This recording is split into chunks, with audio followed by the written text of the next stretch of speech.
listening to the Woken Up Woke podcast.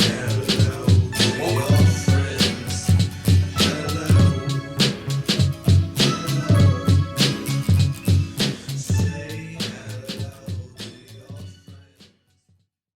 Welcome to another episode of Woken Up Woke. Say hello to your friends. I'm Joe D, and I'm joined by my homies, my brothers, the boys, Ro Carter, EvPrice. Put your hands together. Maybe not that loud. All right, that was my air drum. That was my air drum. That's how hyped everybody is to see us. Sound like a tsunami. Was that your tsunami sound? Clap here. Oh, clap. I'm not even gonna address that, Ro. I'm shit. I might be canceled tomorrow. Fuck. Sorry, I didn't mean that to. Yeah. Do you guys have a word that you like to say? I ask this a lot of people, like a favorite word just for no reason. Like mine is amalgamated. I like that word, amalgamated. You say amalgamate. When's the last time you used the word amalgamate? I don't say it, but I like. No, you just like word. saying it. Yeah. Like Mine is. When you do say, not a word you like to say, but Right, when like you a do say it, word. you enjoy it. Okay. Yeah. Mine is disseminated, because it sounds Really? dirty. Disseminated. I don't know. It's just what it sounds like and what it is doesn't correlate. Right. Disseminated, bro. God, you just disseminated that information. Yeah, exactly. About to Disseminated all over that. disseminate on his desk. Wow. All right. I've been drinking, folks. my I've been desk. drinking. Amalgamate my desk. We should amalgamate. Amalgamate. Oh my god. You ever amalgamate on the Your first turn, date? It's your turn, bro. Just What you got? disseminate on. I don't know. I never thought about it. I don't know. All right, your job is to come up with a word by the end of this podcast. There is a word that I remember Robbie used to say all the time. I used to like that word. I was like, ooh, that's weird. Like, everybody hates moist. That's like one of those, Yeah, Moist. My moist. wife hates that word. What moist? She's like, don't say it. I'm like, it's moist. Moist. Yeah. Sounds dirty, doesn't it? Moist. Have you ever had a woman tell you she was moist? No, you know. You're making me moist. Oh my god, you just made me moist. Like that's not. You didn't fully turn around. You just a little bit. A little bit. Moist is above wet. No, I moist. don't know. Is like, Moist sounds. Really? I don't know. Moist, like wet? a towelette. Moist towelette. Moist. Moist towelette. after Moist dinner. sounds humid to me. Moist Yeah, just Tell me, sounds humid. It's just some moist dew then wet or wet drops. then moist? I would say Dry- moist. I would say dry, moist then moist, wet. Yeah. Dry, moist, Yeah. wet. Yeah. See, Yeah. I want to start using moist to describe like the wrong thing. You know what I mean? Like, Yeah. like, oh, dude, I went to the show and like her voice was beautiful. It was freaking moist and like fucking, the tone Yeah, was let's- beautiful. let's Like, You gotta have Into a straight. You slang. gotta have a straight face. You gotta yeah, have a straight face. You gotta have a Straight face. Like, That's. Dude, That's that wrong. movie was moist. yeah. Well, maybe next time yeah. I'm selling a membership. Yo, these weights are moist, bro. You ever lift these moist weights on your chest? Yeah. That's Like, a good look, thing to do. Just we like got the- use words incorrectly. Yeah. Like, listen, we got the most moist cars in the city. I guess no moisture Yeah, than but I this. think when the lockdown ends, that's gonna be one of my things when I'm out in the world. Just use words incorrectly. I learned I a thought new you were word. gonna say when the lockdown ends, I'm gonna get moist on all this. He's gonna What you doing amalgamate this week? Get everywhere. moist. Get moist. Get amalgamated. Ah, the moist boys.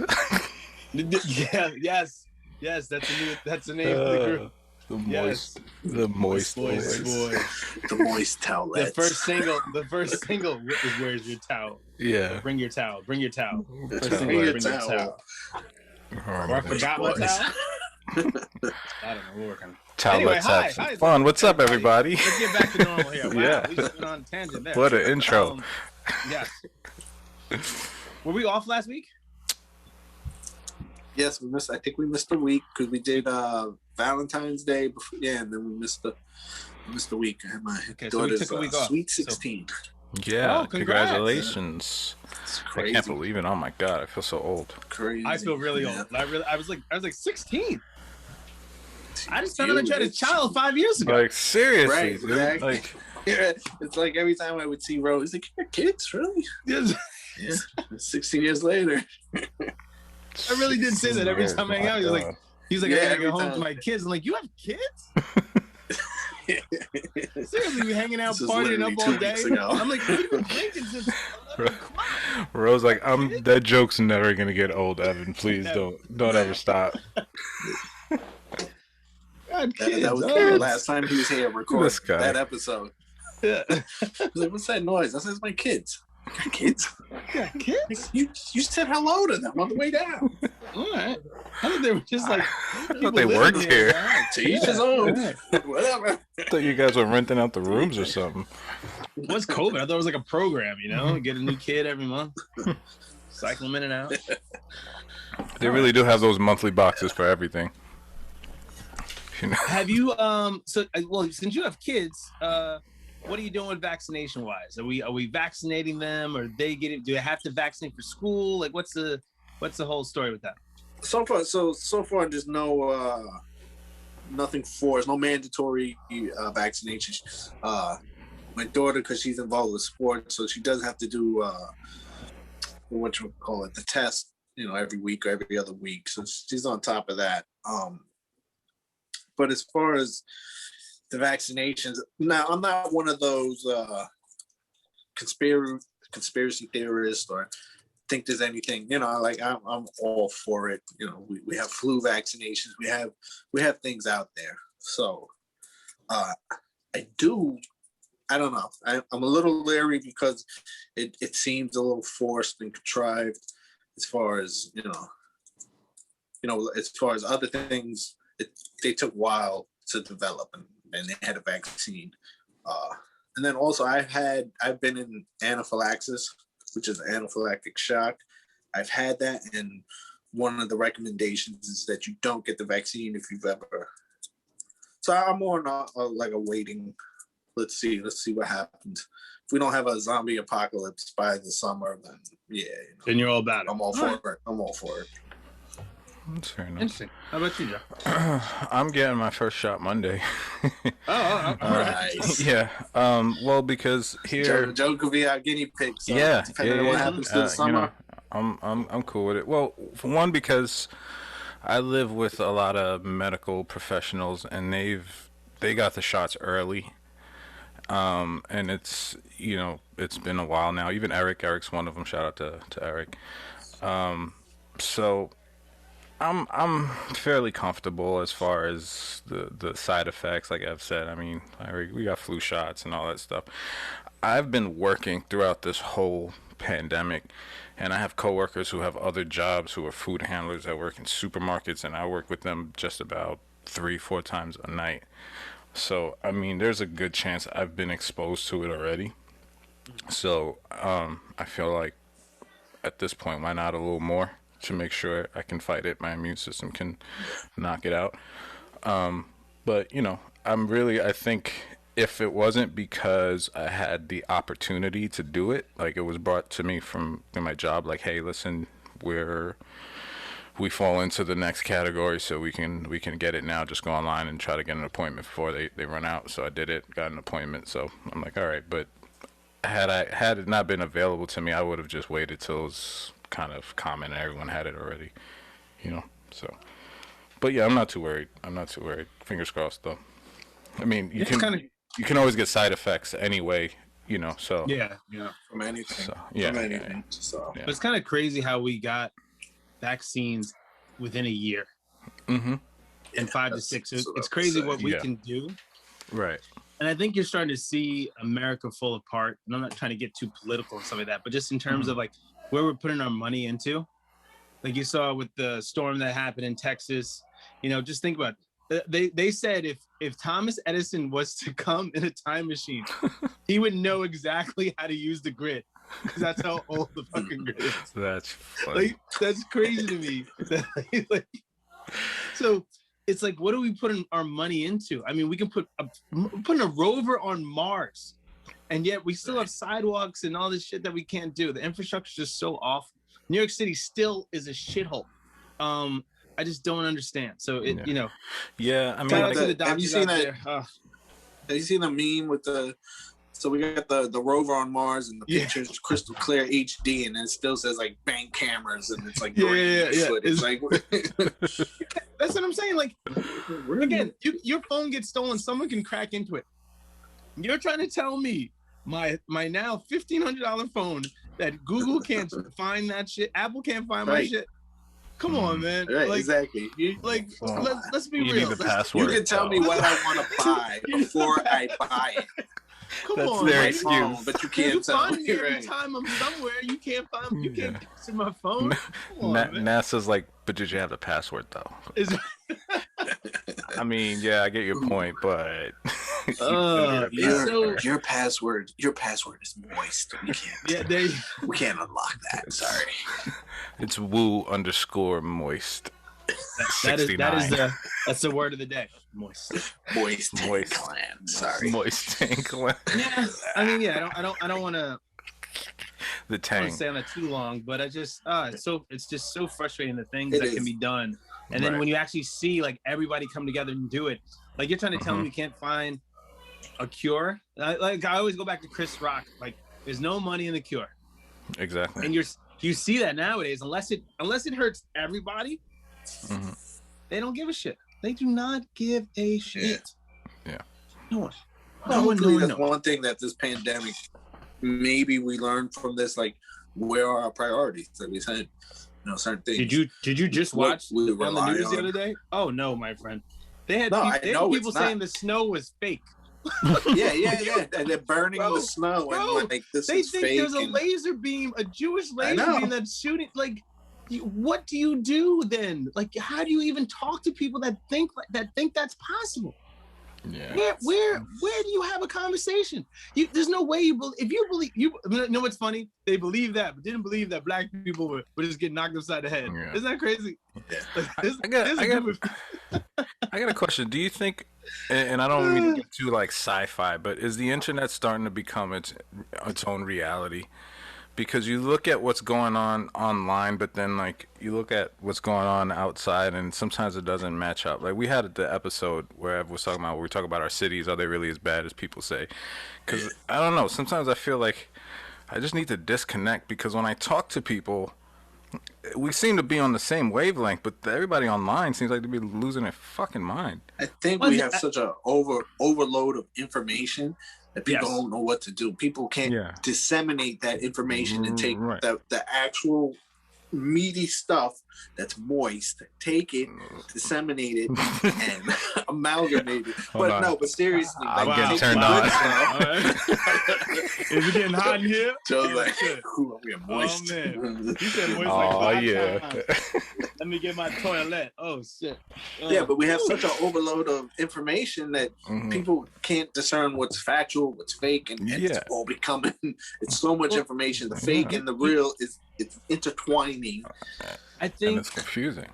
Well, now that movies and shows have been coming out more frequently, that would have been in the movie theaters. I think we've become dumber as a society, because now my brain doesn't process a movie the way I used to. You know, when you saw like a big movie that like, let's take a movie like Inception. You saw the movie, you're like, fuck. Yeah, I gotta concentrate. I gotta talk to somebody. I gotta do that. Yeah. Now, hold on, I can stop it.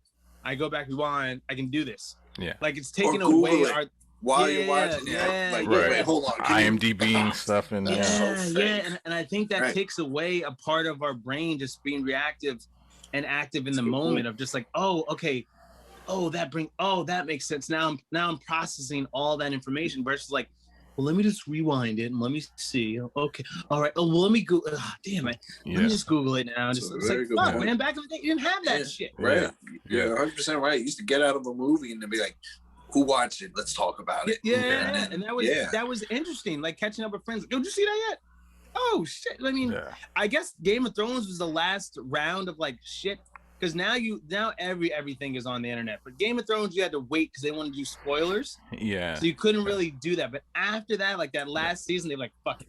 and it was like it was a big community of people like, hey, don't fuck it up. Like, don't say anything. You need that group to be like, yo, we're tired of this shit.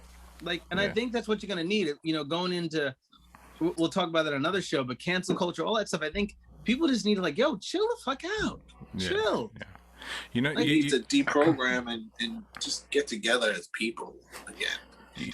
You know what Ro made me think of when he's talking about how like we kind of it's so easy now to pause everything and do all that stuff, and you don't watch movies the same. I watched in film class, we had to watch Buster Keaton movies, and he was like before Charlie Chaplin, and I remember thinking like, oh god, like this is fucking terrible, right? It wasn't. It was some of the funniest shit I've ever seen. Like, I didn't think I would be laughing the way I would, and this guy's not talking.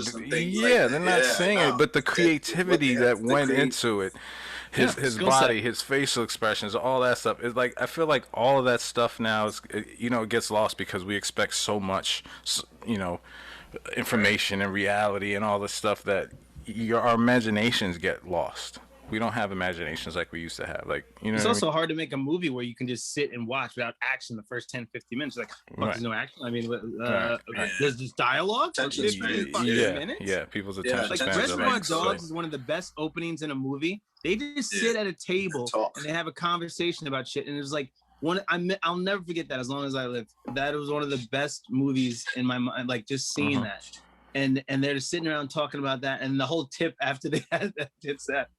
Yeah. Which anyway, we could do a whole episode about that. I think it's a good segue. Tips, a good segue. What is I was at something the other day. I was ordering something, and they said how much you want to leave for a tip, and I was picking it up. The person that was there didn't do anything but just dial the number up. I was like, what am I tipping them for that? It's one thing the guy delivers me something, I'm ordering it, but I'm just, the person is, I've done everything. I picked it up, I gave it to them, they just heated it up or whatever it was, and then they gave it back to me. So my big question for the group is, and it's 9:00. What is tipping etiquette? See, that's a toughie. That's a toughie for me because how things are changing right now.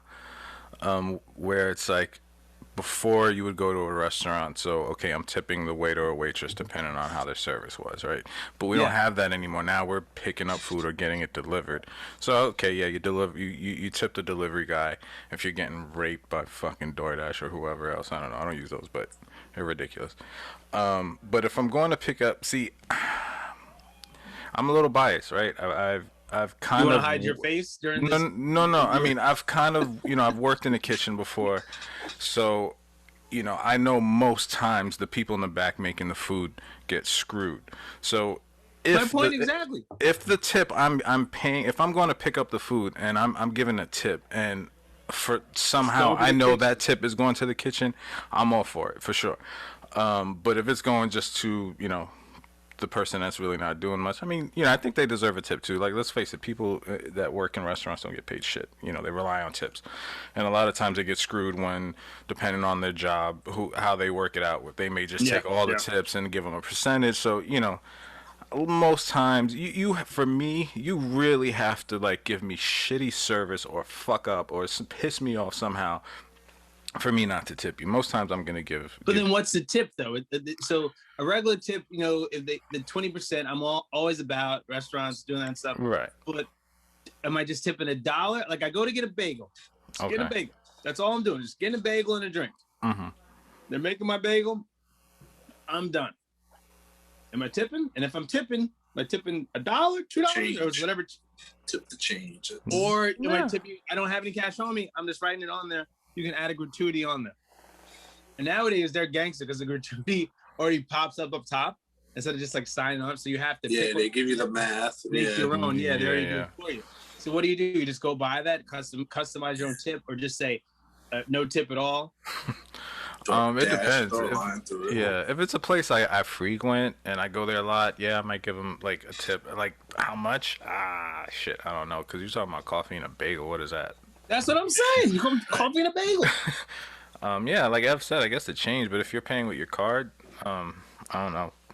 You beat on I that. get a burrito on my way sometimes in the morning, a small little wrapped up one, and there's 4 options of burritos. Spanish guy goes in there. I pick him up. If I didn't eat breakfast that one morning, it's $5 for the burrito. Just small. It's really small, like, and I give him $1 every time. Give him $1 every time. So sometimes he gets $5 out of me every week, or sometimes he gets $3, depending if I had time to eat breakfast. Right. So he's averaging about $3 to That's $5. 20% though. Almost.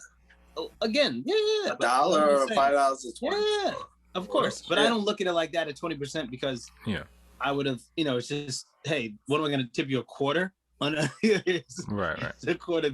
Thanks for helping me out here. So it's just very interesting to see, and he's always nice. Hey, thank you, brother. Nice seeing you. There you go. So it's interesting. So, how about you, Ev? Well, me, I'm a little biased in the sense that, so my father supported us on tips. He worked in the hotel industry, and the big part of his job was tips. And so he always drilled that in. So he was always the guy who always, when we went somewhere, then he would tip. He would, reciprocate what he does and just always tip. And so that was instilled with me and my brothers and my sisters. And so I've always tipped, and I always look at 20%. I can count maybe 1 or 2 times where I absolutely didn't tip, and that was, straight up because of, the service was that. Like, I made a point of it. I didn't tip you, and then I had to explain why. This is what happened, blah, blah, blah. So, but recently, so I was telling you about my daughter. She just turned 16. So we went out to, so there was 2 instances where we went out to eat. One was a takeout. My wife had this place where she loved. She was like, oh, they got great quesadillas there. So she went, we ordered it for pickup. So she goes to pick it up, and you had to order it there. It wasn't call ahead. She orders it, and it takes forever. It's like 45 minutes. I'm waiting in the car, and we're like, what the hell's going on? So she comes out, and she has this whole story. She's like, yeah, I put it in. Nothing happens. She had to ask again. There was somebody else waiting. They didn't get their food, so they're like, what's going on? Finally, she gets her food, and she looks at the bill, and there's a 16% gratuity already added. She's like, why is there? She's like, you didn't do anything. I asked for my food, and you gave me an attitude. How are you charging, the gratuity and all that? Yeah. And the guy was like really dismissive, like, he's like, oh, you wasn't gonna pay anyway, so just pay. Like, and she was this close to like just, but she already waited 45 minutes, and she's like, I really want the food. So, she paid it, whatever. And just pissed about it. She was like, wanted to write a bad Yelp review and do all that. Which she didn't do, but, it definitely was warranted. And then we go, and for my daughter's birthday, we went to an Italian restaurant, a real nice Italian restaurant. And the service there was, basically, like we were attacked. So you had the manager, the owner, they all came up to you, hey, how you doing? Engaging. And we had our main, then we had our main waiter. They're like, oh, where are you from? Blah, blah, blah. Carried you guys on chairs. Yeah, then there's another young lady comes out, and she's taking care of the water. Like, we're literally getting service. Like, and, it was just great. And then the food and all that was great. It was just top notch. And we're like, oh. And they had the gratuity added also. But I still tipped on top of that 20%, on top of the 16% that was already there, because, and my wife was like, we got to take care of them because they took care of us. Basically you earned your tip. So, plus more. Yeah, plus more. So, it's, I'm big into tipping, but you got to do something for it. Yeah. There are people within the industry. I don't mean like, doing a dance or anything like that. Yeah, but it helps. But you got to understand, you're getting tipped for your service, and there are people that, really think, oh, you got to tip me just because. I'm sure we've all had instances where, you have a waiter, and recently I had a waitress, and she came, took our order, dropped our food off, and we never saw her again. And comes back, and then they wonder, I mean, I still tip, but you weren't getting 20%. Yeah, Yeah. not at all. And it's it's hard for me too, again, because I work in a hotel industry, and I won't say the name, but it's a very prestigious 5-star hotel chain, very expensive, and the main Motel 6? yeah, Howard Johnson. and Okay. I love me. Howard Johnson. They still around? Are they still around? I hope so. I hope COVID didn't take them out. There's no way hotels are still around. Are they still around? I went on vacation a few years back, and that's where we used to go. With my father would take us to Florida when we were kids, and it was like stop at a Howard Johnson. It was like top of the line. We went. I was like, no, we got to do a Howard Johnson. This is what we did. We went, and literally, I'm pretty sure they had everything from when I was a kid still there. I mean, dusty sheet. We pulled up, and my wife, the same room, Ev's toy that he left. Same hair in the tub and all that. I was like, we literally pulled up, and I didn't see it. My wife tells me after. She's like, we pulled up, and there was a lady coming out of the room, and she was going like this, like saying, no, I didn't see it. We check in. I was like, after we checked, I was like, you tell me now. But yeah, I was like, get out. Yeah. But working in a 5-star hotel, you kind of you're the bar is a little higher, because I know personally how we go above and beyond, and we do shit to blow people's minds, and you get that wow effect, and you want the experience to be like nothing ever. When they leave, they're like, I've never experienced anything like this, and I'll only experience this here. Like, that's the exclusivity of it, and just it's amazing. And then we get to experience it as employees. We get comp nights, and we get to go around the world, wherever, to different properties. You stay there and you get to experience it, and they don't treat you like an employee. And if they find out you're an employee, most times they go over the top. So for me, that was your honeymoon, right? Yeah. So for me, it's kind of like I'll tip you. Feel amalgamated. Right. I feel amalgamated about it. Like, if you don't earn it, you like Ev said, you gotta do something for it. I don't mind tipping, but you got twerk something. Well, growing up, all right. I mean, I twerked for all my dollars before they called it twerking. No, I used to date girls that were waitresses, and so I tip above and beyond because I'm a black man, and I used to always ask them. I was like, hey, so at the restaurant, when you get like a black couple or black people there, blah blah, I was like, what's the tip? Well, it depends. If it's young kids, you ain't getting shit. Certain couples they'll just tip the minimum, stuff like that. But it is what it is. So, and I think that I was like, well, compared to the counterpart that you see, he's like, yeah, it's bad. And I was like, oh, so I'm thinking always of the bigger picture of that. So when I go to a restaurant, I already think they already have an idea of what they're gonna get from me. So I always give extra, just do that. Actually, the one thing I always do. When I lived in LA, I've had 3 barbers my whole life. Shout out to Sally. And I had to find one out in LA. And so finding a new barber when you move somewhere is like the worst thing you can do. And so in doing so, yeah. It's for the people that have that struggle, out there in the world. But finding a new barber is tough. So I remember if they fuck up, I would tip them extra. And I'd have them also shave it off now. So I would go, oh, you didn't listen to me. So do me a favor, shave this off.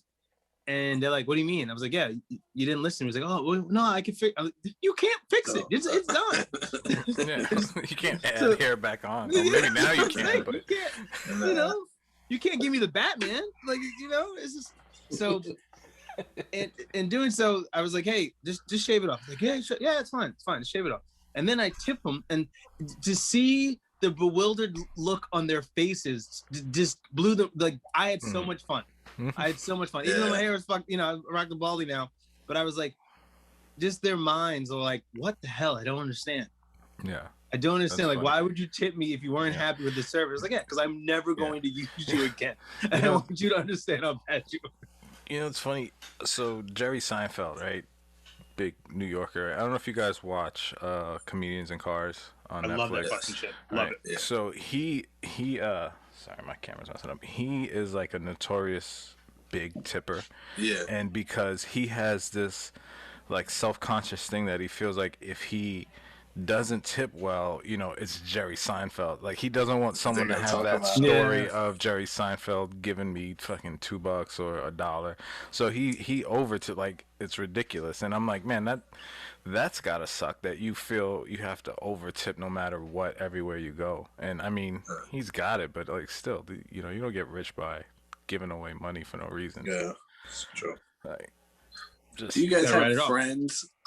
Like I have friends that are notorious bad tippers. Like, and I don't even think they know. Like, the worst is when you go out with like a group of friends, and when you split the bill, so everybody's got chip in, and then there's like no tip. Like they're going right up to the amount. Yeah. I'm like, guys, there's no tip. We gotta. And there's people that really like no. yeah. Well, I had this. I and have I two don't have to rules on tip. that though. I have two rules on that. I hate when we go out for a friend's birthday and you have to pay for the girlfriend or the wife. I do not like that. I do not like that at all. I still wind up Like- paying anyway. You mean But like the girlfriend of the wife of the person of honor? Yeah, yes. Okay. We're going out for his birthday. His Mhm. birthday is free. Not the couple's birthday is free. Yeah. Oh, His yeah. birthday. Yeah. His birthday. Yeah. But she shouldn't give us everybody, something. I've been at so many dinners like, oh yeah, we're gonna pay for both of you. And the wife, I love the wives are just like, no, I'm putting my money. Like, no, you're not paying. I'm like, motherfucker, let her pay. Yeah. Yeah. You It's say not- it. She probably picked this expensive ass That's place. what I'm Yeah. saying. You put for two Exactly. people. Yeah. I think. Yeah, no, I get what you're So- saying. No, I don't think. I think the person of honor should be free, and then everyone else that's there, they But pay. I That's fair hate the enough. whole group experience. I It's hate it. never, rarely is it like wherever works out perfect, where everybody just gives too much money. It's happened. I think it's happened with us, With us. Yeah. one of Rose's birthdays. But normally it's always a mess. Like you go to a place where, I can't eat the food or something like that. Like I've had that because I have food allergies. And so, I literally got maybe one drink and then the bill comes and like, all right, let's split it evenly. No, but I think there's I- somebody. I've been out with you sometimes. We haven't eaten, or I've been out with friends, and so I knew if a friend met us up, and I knew what they ordered off the bat, I just said, hey, just give me for that, and I'll take care of that other part, because I Yeah, knew no. what the situation is. And I No, think, you're good with that, Joe. Like my immediate circle is good with that, but I've been out with groups where it's like people are really tone deaf. Like, that guy only had a Corona, and you're asking him to pony up, a percentage of the bill. Yeah. So Or they get the freaking dinosaur arms when it's time to tip. Everybody's and pulling it's out their always the people wallets who and get they're the just most. like, It's T-Rex. always the guy that like, everybody else is modest, and this guy's had lobster and all this, and he's like, but then I remember my everybody friend. evenly give your 10. Like, dude, you ordered your share of the bill is actually more. exactly. No, but I You're was making told- out. One of my boys told me, he's like, you should just order whatever you want when you're going with 10 or more people. Because it doesn't matter at that point. They said, Right, I think it's right. over 8 people, it doesn't matter. It literally doesn't matter what you order. Unless you do some crazy like bottle from like 19, Yeah. or the 18 something or whatever. So it's just like, all right, I have this special wine from, Remind me not to hang out with that guy. yeah. I've been there sometimes. I'm like, oh shit. Yeah. I just want a Kahlua and Bailey's. Like, You guys are getting what? Oh shit. This, Oh, wait, this All Corona right. was how much? yeah. All right. Oh shit. It's time to go. Yeah. I've done that sometimes. Like it might be Seriously. time for me to leave right Yeah. now. This I party. mean, we pre-gamed for a reason. I mean, we were Yeah. smart. We knew, hey, listen, I'm gonna get most of my buzz at home. That way, I can nurse a drink or two once I'm out. Like, But I don't know how to stop that though, because if I pregame and then there's no cutoff, the switches go. Exactly. The The switches pregame go. turns You know? into the Timing. game. It's and timing. like, It's timing. Have You you- have to be. Have you developed that level yet? Yeah. Well, I've had good nights. I shouldn't say that. I wouldn't say I perfected it, but I had good nights where the timing of the pregame was right. We continued it on the ferry, and then we got there, and it was just like, it just worked. But There's something about the music and like the thing, and you're just like, oh man. And Yeah. if the energy's right, now the buzz you have, you're like, oh shit, we gotta get more drinks, right? We gotta get more drinks. Yep. The party's dictating that we have more drinks. Even though my body, I mean, I wish we had a meter. Like we have these Apple Watches nowadays. Like can the Apple Watch tell me how much alcohol is in my system to be like, hey, Yeah. you normally, hey, shit. Take a break. Take a alcohol break. level? That's my idea. Yeah. That's my idea, by the way. That's Yeah. my idea. Thank you, whoever steals that. Bro. Anyway. So there's a level you can do like a gauge, like kind of like I have an Apple Watch, so you can adjust how many calories you want to burn. So you can do a trial and error, right? You can see, 6 drinks is my max or my threshold for like, you shouldn't do any more than that. And so maybe my wrist will fucking start going, beep. It's like, all right, now I go. It could be done. You do it by maybe if see the problem is you would have that's to. the only way you're gonna do is a breathalyzer. Yeah, but you would have to like calculate. Press a button like, okay, 1 drink. Like, you set it up. Yeah, like, I'm not doing it. I'm not doing it. Right. But I want some just. I like the breath. I I like the blow on like, and then it's like a self. Maybe you have a device that goes into your the same watch. way it calculates the steps. How it calculates steps like every movement exactly. like this. How many drinks? Oh, that's what you can do. Left arm, I'm doing with the watch. How many sips I'm doing? How long am I? I don't know. That's a lot. I don't know. That's a lot. Just don't start jerking off. Yeah, or like, stop. I don't know. It reads the sweat or the pH from your wrist and can tell how much your blood alcohol I would love level that. is. I'd pay for that tomorrow. I don't even know that. That's scientifically How about you accurate. just fucking don't get shit for I would that? pay for that tomorrow. Tomorrow. You have or the old school color code. Remember the things? And if you put your thumb down, it rate like which is supposed to be all bullshit anyway. But I would like that for the watch. You have it on and then you can have the color scheme of like, you need to cut that out. Yeah. Or pea sticks. Green. Pea sticks that let you know how drunk you are. That's a good one. Pea sticks. Take it and put it. I think we pollute. He's so stupid. I like him around showing people. But I think you have to make them biodegradable. No, you have to make the pea sticks that they buy, so they like kind of like Mission Impossible. They'll just disintegrate after like you pee on them, and then like I'm just trying to be mindful of this. So the cops don't see you. That too. But I think it'd just be nice. Like, oh shit, I peed on it. It just like 3, 2, 1. It just disappears. Yeah, because you would have guys like me just coming out like, look what I got, smacking you with it. Like, you ever get this color? You ever get this purple bitch? Yeah. Stirring your drink with it. I'm already fucked now. They so would stir your drink. Yeah. They so would. And that's why we don't have it. Can't have nice things. Apparently, this was tried back in 1968. At a frat house, and it went terribly wrong. Gets me to thinking. So maybe, with COVID going on and the lockdowns, it's been like about a year now. We're coming up on a year of lockdown. Next month. There might be a light at the end of the tunnel. It looks like we're seeing things lifted, but so I was thinking, what are 2 things that you miss the most about normal everyday life, pre-COVID, something that maybe you took for granted and you couldn't do during lockdowns, and you can't wait to, maybe do it again once we're completely restriction free. So, wondering if you guys had anything like that. I got 1 thing, but it's 2 things. Mm-hmm. So I guess I'll start. My Fridays, my Friday routines.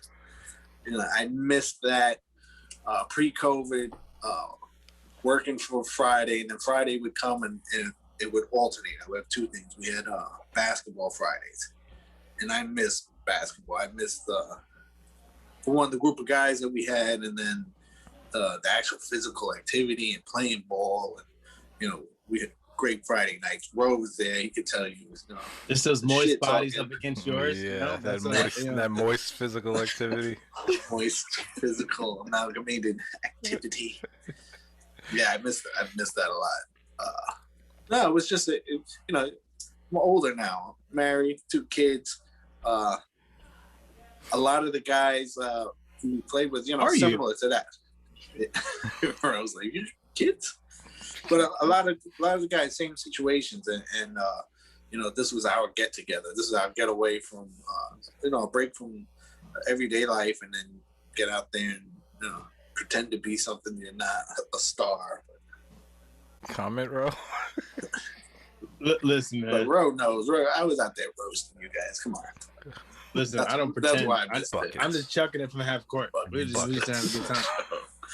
Bro literally was chucking it. Yeah. Bro, and then does the Ric Flair woo. I just remember Ro yelling at people when he plays basketball, What? He still does. doing He still the does. head game thing, like Still but does. to everyone, his own teammates, the other Oh, guys, everyone. like Yeah, he still does. Nothing. That's not changed. It's not changed. it's like, really, you gonna take that shot? You gonna take? I'm wide open. You Yeah, gonna take that trash shot? talk. Yeah, Okay, trash okay. talks his own team. Yep. You're kind of confused as to what team he's on. Yeah. So I missed that. But so then the other Fridays, my alternate Fridays, was Hooters. I would go to Hooters. Work a little later, and I would go to Hooters and get wings and a nice cold beer. Is Hooters traded on NASDAQ? I don't think so. They go That's a good public? question. No? I don't know. Alright. They've been around for a long time. Yeah. What was that song But, again? Yeah. We're at Hooters. Hooters. Oh man, good times. God, Why I listen isn't to that a this, I know commercial? Why aren't we called? It will be now. It will be will after be now. this. I mean, we have to pay for that Yeah. taking the whole Yeah, It we might pay- be a little expensive, but that's a short. It's gonna cost us that, but it's short. It's Yeah. So for our listeners and viewers, one of our Hooters nights, we came up with that on the spot. I think the song may have been playing, and It we was just playing. Yeah, I came in, Figure right? that out. And I was like sitting down. I was like, I met you guys, and you guys were all sitting down. I'm like, oh, and we're all sitting like, and then I think Joe was like, Not planned at all. I was like, oh shit. And it was, Just Made came it up. together. It was like it was already made. It just came out. yes. Yeah, but I missed that, and it has nothing to do with the young ladies working and everything. It was the actual work is over. I don't know why you laughing. Work is over. You get a nice cold draft, and some days were better than others. Like where the drink was like the tap was fresh and nice and cold. And you get a cold beer, and then the wings had to be on point. Because Joe, there's times when you get the wings and it's like, oh, really? Yep. Or you get the wings and they were like sitting there for somebody else and they just grabbed them. Yep. No, when you get those hot wings, freshly made, and it's just perfect. And you had the eight. We went there enough, so you had the A team, the B team, and the C team. Yeah. And if you were there the day the A team was working, oh man, that those wings were just. Can you explain that? I mean, I get the levels, but right. What does that mean in and Hooters? Because again, you guys loved going to fucking Hooters. I would usually meet up with you guys later. I just didn't understand the nostalgia of Hooters the way you guys did. So but anyway, yeah. In my humble opinion, right, the A team. I'm gonna start with the A team, right? The wings were big, crisp. Oh wait. So A team is about food? Or The it's about food. syrup? No. Yeah. Again, we're not talking about the girls. We're talking about the people that make the food, like the wings. Oh, like, the kitchen yeah, staff. kitchen So staff. okay. Yeah, So I'm yeah. thinking Hooters. But it can also. God, no, I'm not that much of a. I don't know. But That's it why I'm was- asking. it That's why I was- wanted to get. Yeah. Yeah, no. It was a combination of things. Like, so you get the good waitresses with good kitchen staff, and everything was just perfect. Because you can get again, like we said, a shitty waitress who, you hardly seeing it. You don't get what you need when you want it. So yeah, and it's funny, me and Evan went there a lot, and we became friends with a lot of people that worked there, and the reason why we became friends was because most times we were the only one that would tip, because it was like in the middle of Manhattan, where most Europe, like in Europe, it's known people that they coming don't in, tip. they're like, yeah. That's not because their food workers get paid well. So these people, they don't get tipped. They're getting screwed. And we would get drunk and probably tip more than we should. And they're like, oh my God, these guys are awesome. And we went there enough, then we became like, oh, I want that table because I know it's going to be worth my fucking time and effort, And that was kind of how we are in. We bought our way in. Became ready. Then we got Sean a job there. And we got Sean we a liked job him so there. much. We got Sean became was part of the A team. Yes, because Sean would hook up the food. He knew how to make it. He knew how to make it right. So Did Sean ever back. have? Can we get Sean on for an interview for his Hooters stories? His behind the scenes. Oh, yes, behind please. the- his give me- stories Oh, we gotta and do why he's not there any longer. Yeah. It's Yeah, the great. I would love lawsuit, to hear that everything. too. Yeah. I would love to hear there's that no, too. There's no lawsuit. At least I It don't sounds know like there about should it. be though. It sounds like there should be though. There may be. We just don't know about it. Alright. Alleged. Yeah, but I missed that. I missed. First of all, I would love to be in the room of when of interviewing Sean for the job. That would be awesome. Yeah. I was like, yo, I could cook wings, yo. As you eat them. Yo, you working your day? As We're he's eating calling Hooters it- wings, he got some wings before the interview. He comes in with a plate. You mind? Like, I'm sorry, you took me that long, yo. I was here early. On his day. So Oh, Sean, man. if we need you to come in on your day off, will you do that? Whoa. Maybe at Hooters, I could see that. Like, yeah, I was coming here anyway, so Hey, you paying me double. you gonna pay me? Nice. That's fun. Might as well get paid for it.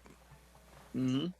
Oh man. I think he hung out one time and then he went to work, right? Didn't he? I wanna say, one yeah. time. Yeah, One time. I mean, when I was there, yeah. So I'm I assuming think that was his he was Friday like- routine. Yeah, he was drinking, and he's like, "All right, guys, I gotta go to work." I'm like, "What?" He's like, "Yeah, I gotta go." Hence why it would be a great interview. Yes, It would be. It would be. Yeah, he has some good insights because I remember thinking, oh man, that's got to be great. You know, you're working, you know, in the back with the Hooter. He's like, no, it's disgusting. He's like, these girls are disgusting. You're so stupid. No, seriously, I know you're. But that's. Oh, like- so no, go ahead. Sorry. the original question was things you missed. We could do a whole episode about Hooters. Ding, Trust me. ding, ding, ding, ding. And the original question was Yeah, sorry. things you missed. Okay. Yeah. So I miss basketball as well. I really do have. Yeah, that was Tuesday, and then maybe get a slice of pizza afterwards. I'll walk back, go to Jeff's, get a drink. So those Fridays are always good times. I miss dancing, man. I really do. I fucking miss dancing. It's me. It's just who I don't know. I don't know if I have rhythm.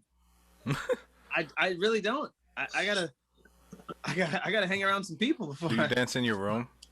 Of course, I dance every fucking day. Okay. But again, it's one thing now. Do you want know to what? dance? I want to thank. Yeah, really You want to dance. dance? Yes. F. TikTok helps me a lot though. But I have to watch the black TikTok versions because sometimes the white Gotcha. TikToks are just doing all this shit. But I gotta watch. I'm like, okay, all right, we back. The 1, 2. I gotta say, there's some extremely talented people out there. Oh, yeah. Because Oh, don't TikTok, you know, of course, when it first started and the whole initial wave of it was annoying, but now that it's been out for a while and it's a money maker and influencers see they can do stuff with it, you're starting to see some of like the talented people do stuff, and it's like I've seen some cool shit that I'm like, damn, now that's fucking so creative. Like I hate you. Yeah, the creativity out there. I've been told that I should start a TikTok. You should. They're like, yo, bro, it's so up your alley. I'm like, I don't want to be that guy. And it's so easy to gain followers on there. That's Like, what they was telling me. He's like, I yeah. know. He's like, it's not even close to as funny as you. And I was like, tell me again how funny I am. Tell me. Stop it. I'm moist. That make you feel. I mean, sorry. See? You do have some pretty moist moves when you dance. Yeah, moves are moist. Tell your friends. You might want to bring your That's a towels. new one, ladies. dancing. You're That's one a of new the one. few people. You're one of the few men that I know that can pull off white pants. Yo, Not everybody can wear white pants. Listen, man. What? Stop it. I'm Stop. serious. You I'm gonna make me listen. I'm going to Puerto Rico in 2 weeks. I pull those white pants out. I was like, Yeah. oh man, I missed you. Yeah, I'm serious, man. Wear them, please. Oh man, Puerto Rico don't even know. I'm about to. They gonna think you're Dominican. Not ready. Oh fuck, Bobby. You're gonna be playing slap ass. Hey, Papi. What about you, Joe? You got anything that you missed? You know, it's funny. I was really besides thinking Rose hard. white pants. Besides the obvious, I was thinking really hard about this, and I'm like, you know, there's not much that I miss. You're in your element. Right? You're Like, introvert. I don't know if that's sad or, I mean, I've always been an introvert. I think I was like really racking my brain, and the one thing I miss is, so me and my wife, I would say once a year we go on vacation, and then maybe Traveling, yeah. 2 more times out of the year we'll do like a little getaway, maybe to like Thunder Valley, which is a casino that's a few hours away, something like that. You know, it's nice. Oh, my nickname in high school, you know what I'm saying? Thunder Valley. You know what I'm saying? All right. Yeah. So that for sure I miss, but like restaurants, I mean, Michelle knows most times I hated going, like we would try all the new trendy things, and I hate standing online. I think you don't like seats. with, I think you don't. I've met you at restaurants. I think you have to know the place. Chairs for you. I watch you sit sometimes, and you have to be comfortable in the chair. Seriously, Chairs is I mean, such a dude, and this is San Francisco. You don't understand where it's like 90% of the population is Asian. It's some sort We of. met you for brunch, I think, and I was like, you just never comfortable. I watched you the whole time. I was like, you were just like, It's the food was great, but you're just like, right. I literally had one cheek on the seat. yeah, you're like, oh. And was balancing with the other. So I don't miss that. I don't miss that experience. I actually like a lot of the changes, all the pickup service. I could just order something online, drive up. I don't even gotta get out. World. It's like, robe and sandals. I'm like, damn, COVID's almost over. Like shit. Shit, man, what am I gonna do? I have to start talking to people again.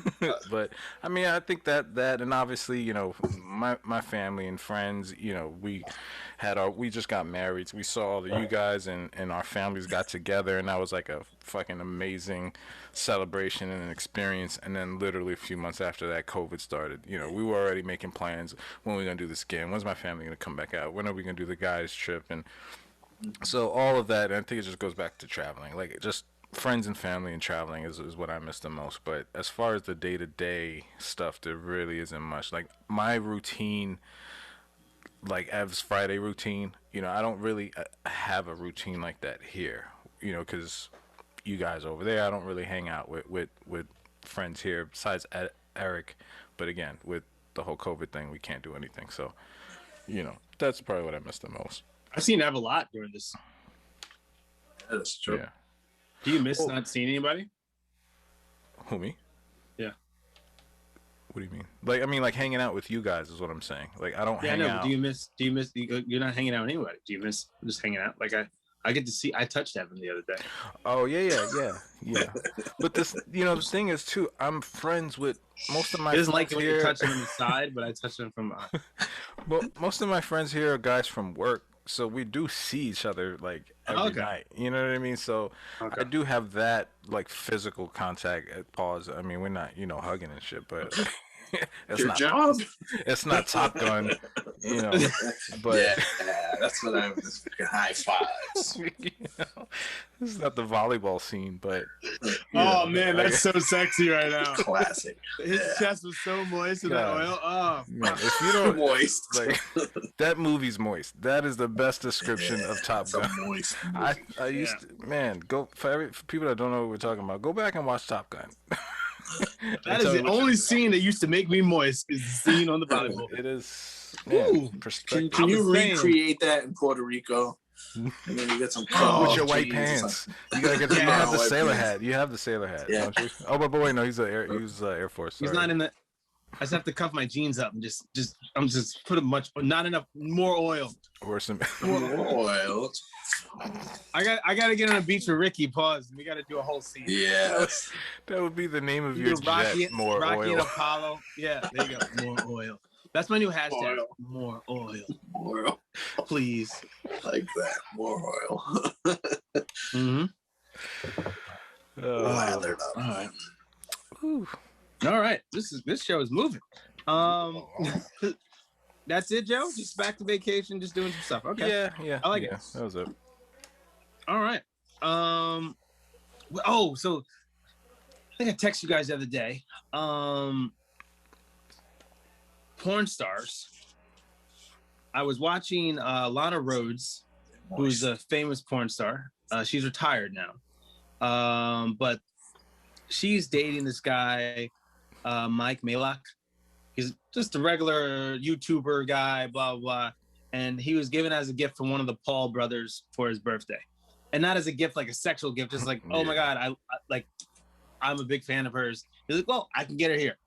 And she was there, and it was just very awkward at first, but then they wind up dating after that. That's crazy. And so I was like, what the hell are the chances of that? But also, I mean, he's popular. It helps each other's careers out. But then she really actually likes him. So would you date a porn star or marry a porn star?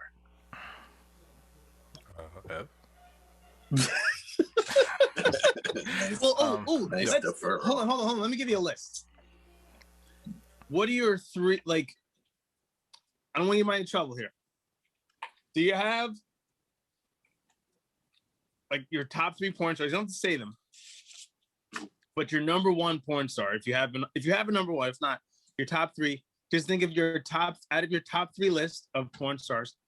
Would you marry one of them? No.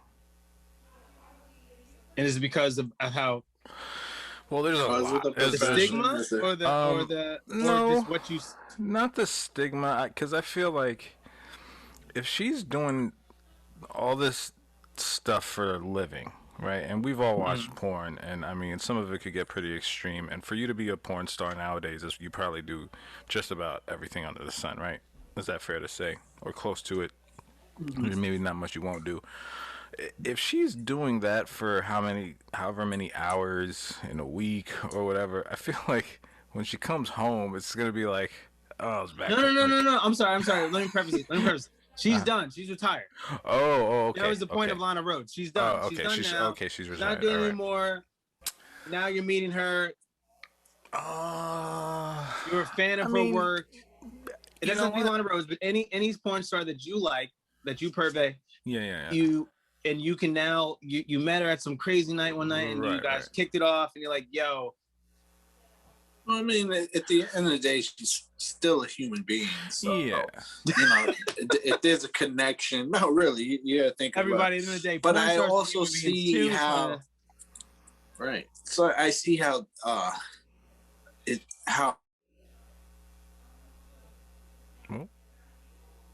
What's going on? Did I lose you guys? how hard it is. I just see your frozen face. Now you're back. Okay, all right, we're back. Back. Okay, there you go. We're back. Okay, sorry, Lost that was him. weird. Yeah. Who you following? Mia Khalifa. So she was a who? Very probably one of the most. I've never heard of her. You guys acting like one of the most famous porn stars. Now, actually, her. Oh, the Indian chick. She's Arab. Get it right, bro. She's Arab. That's what Lebanese. She's Lebanese. Sorry. Big difference. But so her catalog is really not that big, but she became so famous, so it's just a short amount of time, but she really became big and like the face of. Never found her sexy though. But anyway. Yeah, same here. Yeah, but anyway, she's married now or engaged or whatever to I don't know if he's a hockey player, some sport thing, but she's big into sports. So she's trying to do sports casting, and she's very knowledgeable about sports. That's one of the reasons she got big, also because she's such a sports enthusiast. But I see even online and how she struggles with trying to make that transition. There's always, I don't want to say the stigma, but half of the people, more than half the people, or all the people following you are only following you because you're a porn star. They're hoping at one point that a dick is going to come out of somewhere and just pay her at some point. It's true, honestly, unfortunately, but men are just fucking right. Yeah, I think. Anyway, I'll go into it when I'm done. You do your thing. No, I was just gonna say, I think it takes a level of confidence to be able to be with a porn star, retired or not, because no matter what, if they're a porn star and they're big, you're always gonna see their videos online. You're always gonna, like Ev said, they're always gonna have that stigma. So if you're not comfortable in your own skin and confident enough that you don't care about that stuff because you guys have your relationship, whatever, then it's gonna be hard. I don't know if I have that, if I could deal with that all the time. That ego's a mofo, right? It is, man. I'm not ashamed to say it. I'm like, Yeah. Here's the other thing. I'm probably gonna use a horrible analogy, but so sex is a huge part of the relationship. All right. Now you were a professional. You did this professionally. You can't ever have an off night. Like, get one of those mediocre BJs and you're gonna be like, really? Yeah, exactly. Really? You wouldn't do Alexa steal that way. Right, exactly. I'm gonna pull up this video. But I think even on her regular night though, you wouldn't know the difference from a porn star. No, right. Well, right? you expect it should be, and so my Even analogy on her was off gonna. night, you're like, that was still good. Well, no. So my analogy was. I don't know. I used to wash dishes at a restaurant professionally. When I would get home, I apologize in advance for this. Dishes would get moist. When I would get home, my mother would be like, "All right, can you go wash the dishes?" And my argument was always, I was like, "No, I do this professionally. I'm not gonna come home and wash the dishes." I was like, "Anyway, hold on, time out, everybody. Did you really just do a plate fucking analogy?" Yeah, that was my analogy. Oh my god! So the porn star is like, I suck dicks for a living. I'm not coming home. That's what I'm saying. Oh, it's like well, you know what you should have done? You should have done the Seinfeld episode about the masseuse. When you're dating a masseuse, he trying to get a massage. Right. That's a better one. Right. That's a good. No, but I wasn't a masseuse. I was a dishwasher. So I know, but the plate. Oh god, the plates. Come on, man. But here's the funny thing. So then my mom, her retort to that was always, "All right, well, you're still gonna do the dishes, and they better be done well, Mr. Professional." So I couldn't just skip. Right, I couldn't just right. half-ass. That's a mom authority versus like I guess you can compare it to someone paying the bill. But it's the same. Like I'm saying, got money too. No. All right, but same kind of thing. Now, all right, well, we're still gonna do this. We're husband and wife, and it better not be no half-ass. I better get porn star quality sex when I ask for it. And let's face it, that's always going to be you're worried about. I think it's the last thing you're worried about. But all right, I don't know because I feel like most porn stars are probably dating rich guys, and their expectations are up here. Like, you know what I mean? No, nowadays they're creating their own like. They don't need dudes right now. Listen, there's a lady who just made $150,000 a day on porn. One of the old actresses. Disney shit. She made $1 million with what in 3 days? I forget. I don't even like. But she made $1 million in 3 days on only. Do you understand that? Doing $1 million the absolute minimum. in 3 days? Yeah. Doing nothing. Doing absolutely nothing. Yeah, exactly. I'm starting off with you. Oh my god, that's horrible. Tomorrow. Woken up, woke. You've been woke. You've been awakened by. You've been awoken by our moistness. So I just think that's that's always going to be the problem when you if your job is one thing and then asking to bring home the job to your everyday life, you always want to have that separation. Like you don't bring work home. I hear what you're saying, but I'm talking about more of like you going out and are you more worried? You're more worried about that home process versus like going out in public or your family, your friends, you're at a wedding and everyone's like, oh shit, son. That's what's the name. I think that's secondary compared to the whole. Really, that's secondary. To just to me, because I think because I think that's the one that's more nerve wracking than the at home shit. You're at home, you fucking do whatever, you figure it out. Yeah. But like in public, you got. I think that's where the problems will rise. Once the public thing will wear off, that perception. It doesn't. Are you kidding me? That should never. Everything you go to. You have a group of friends. You have a group of friends. So once they've met her, then that's it. They already know her. Yes, you're doing friends, that. But the looks. I'm talking about the looks you're getting from just going to a place. At some point, someone's going to say something. Yeah. I can't. It's just someone. Right. I mean, it doesn't go away. Like me and Eric had an episode about celebrity encounters, and he was talking about Nina Hartley, and he worked with her when he worked at a gym, and he was a trainer with her because none of the other trainers wanted to work with her. And the reason why was because most of these guys were assholes and were like coming on to her because she's Nina Hartley. And they, like Ev said, they're expecting she's just going to drop to her knees and give you a blowjob just because she's Nina Hartley. Mind you, this is, 50-something-year-old Nina Hartley, not prime Nina Hartley. So, So you're saying in her prime she would have been down? Like, no. What I'm saying is that it's already 20 years The past stigma- her the being in stigma's still there. business, but that stigma she still is has that still stigma. there, Yes, I get it. where she Yeah. can't, So as say her husband or whatever, One I of her don't know. movies is not The Wizard of Oz XXXX. Yeah. So I mean, again, I think it goes back to you if you could deal with that. If you can live damn near your whole Right, lives and that's- together with the public still looking at her as a dirty whore. Well, that's why I look at the guy who's with Mia Khalifa. Like, that's his wife now. But to everyone else, like Rose said, no matter what they do, it's that's Mia Khalifa, the porn star. Mhm. So now, if you're confident enough, like, yeah, I know, but Well, that's my boo. it's interesting, right? So Kim Kardashian started her career. I mean, well, sorry, Yeah. I don't want to. No, she did. She But that- no, she not she that was she a, started. she was an assistant. Catapulted her. No, but she into was assistant. fame. But what catapulted her career was the porn tape. And again, Right. she didn't say, "Oh, now I'm going to pursue porn," but she Right. used that to pursue other things. Mhm. And now she's a fucking billionaire. So I can't get mad at somebody who uses that to catapult what they want. Oh no, not at all. But will she? And so same thing with Pamela Anderson, right? The Tommy tape came out. You're not a porn star, but I guess it's different, right? Because they were a celebrity, a non-celebrity becoming a porn star / and goes to being a celebrity, and then you have Pamela, who was an actress, and then goes to do the porn tape, and then that helps catapult her career even more. And then now I don't know where she is now, but Yeah. But with that being said, I do want to add this.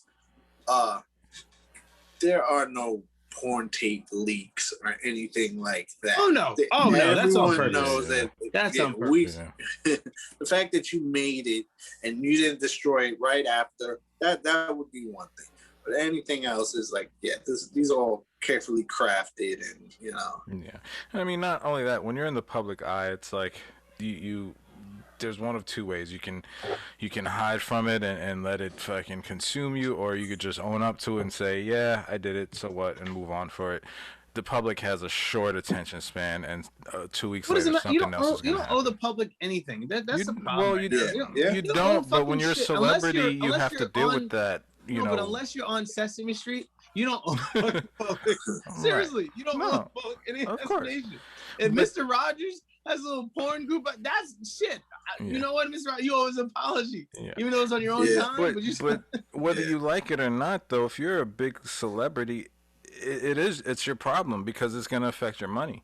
Whether you like it or not, whether it's right or wrong, you do something stupid and the public gets pissed off. Like, I mean, how many times has Kevin Hart apologized when it was obvious he didn't want to apologize, but he did because it was fucking up his money, and he knew that's you know what? I have this brother's book. I did not finish it because he was the one brother I believed in. I believe he was just clean, right? Worked hard, everything. And then in Vegas fucks everything up. And I was like, bro, of all places, like, I'm just saying, like, that's a place you got to have security on top of security on top of security. Mm-hmm. Like, rest in peace, Kobe. He fucked up in Denver. That was one of his quote unquote boys that did that to him. I've talked to people out in LA. That's some bullshit too. That's a whole nother episode. Exactly. We're gonna throw somebody. The close person we're gonna throw under the bus. It's like, someone's got to land on that grenade. Come on. Yeah. Come on, man. Take the fall guy. So it's tough, man. It really is, and I get that. But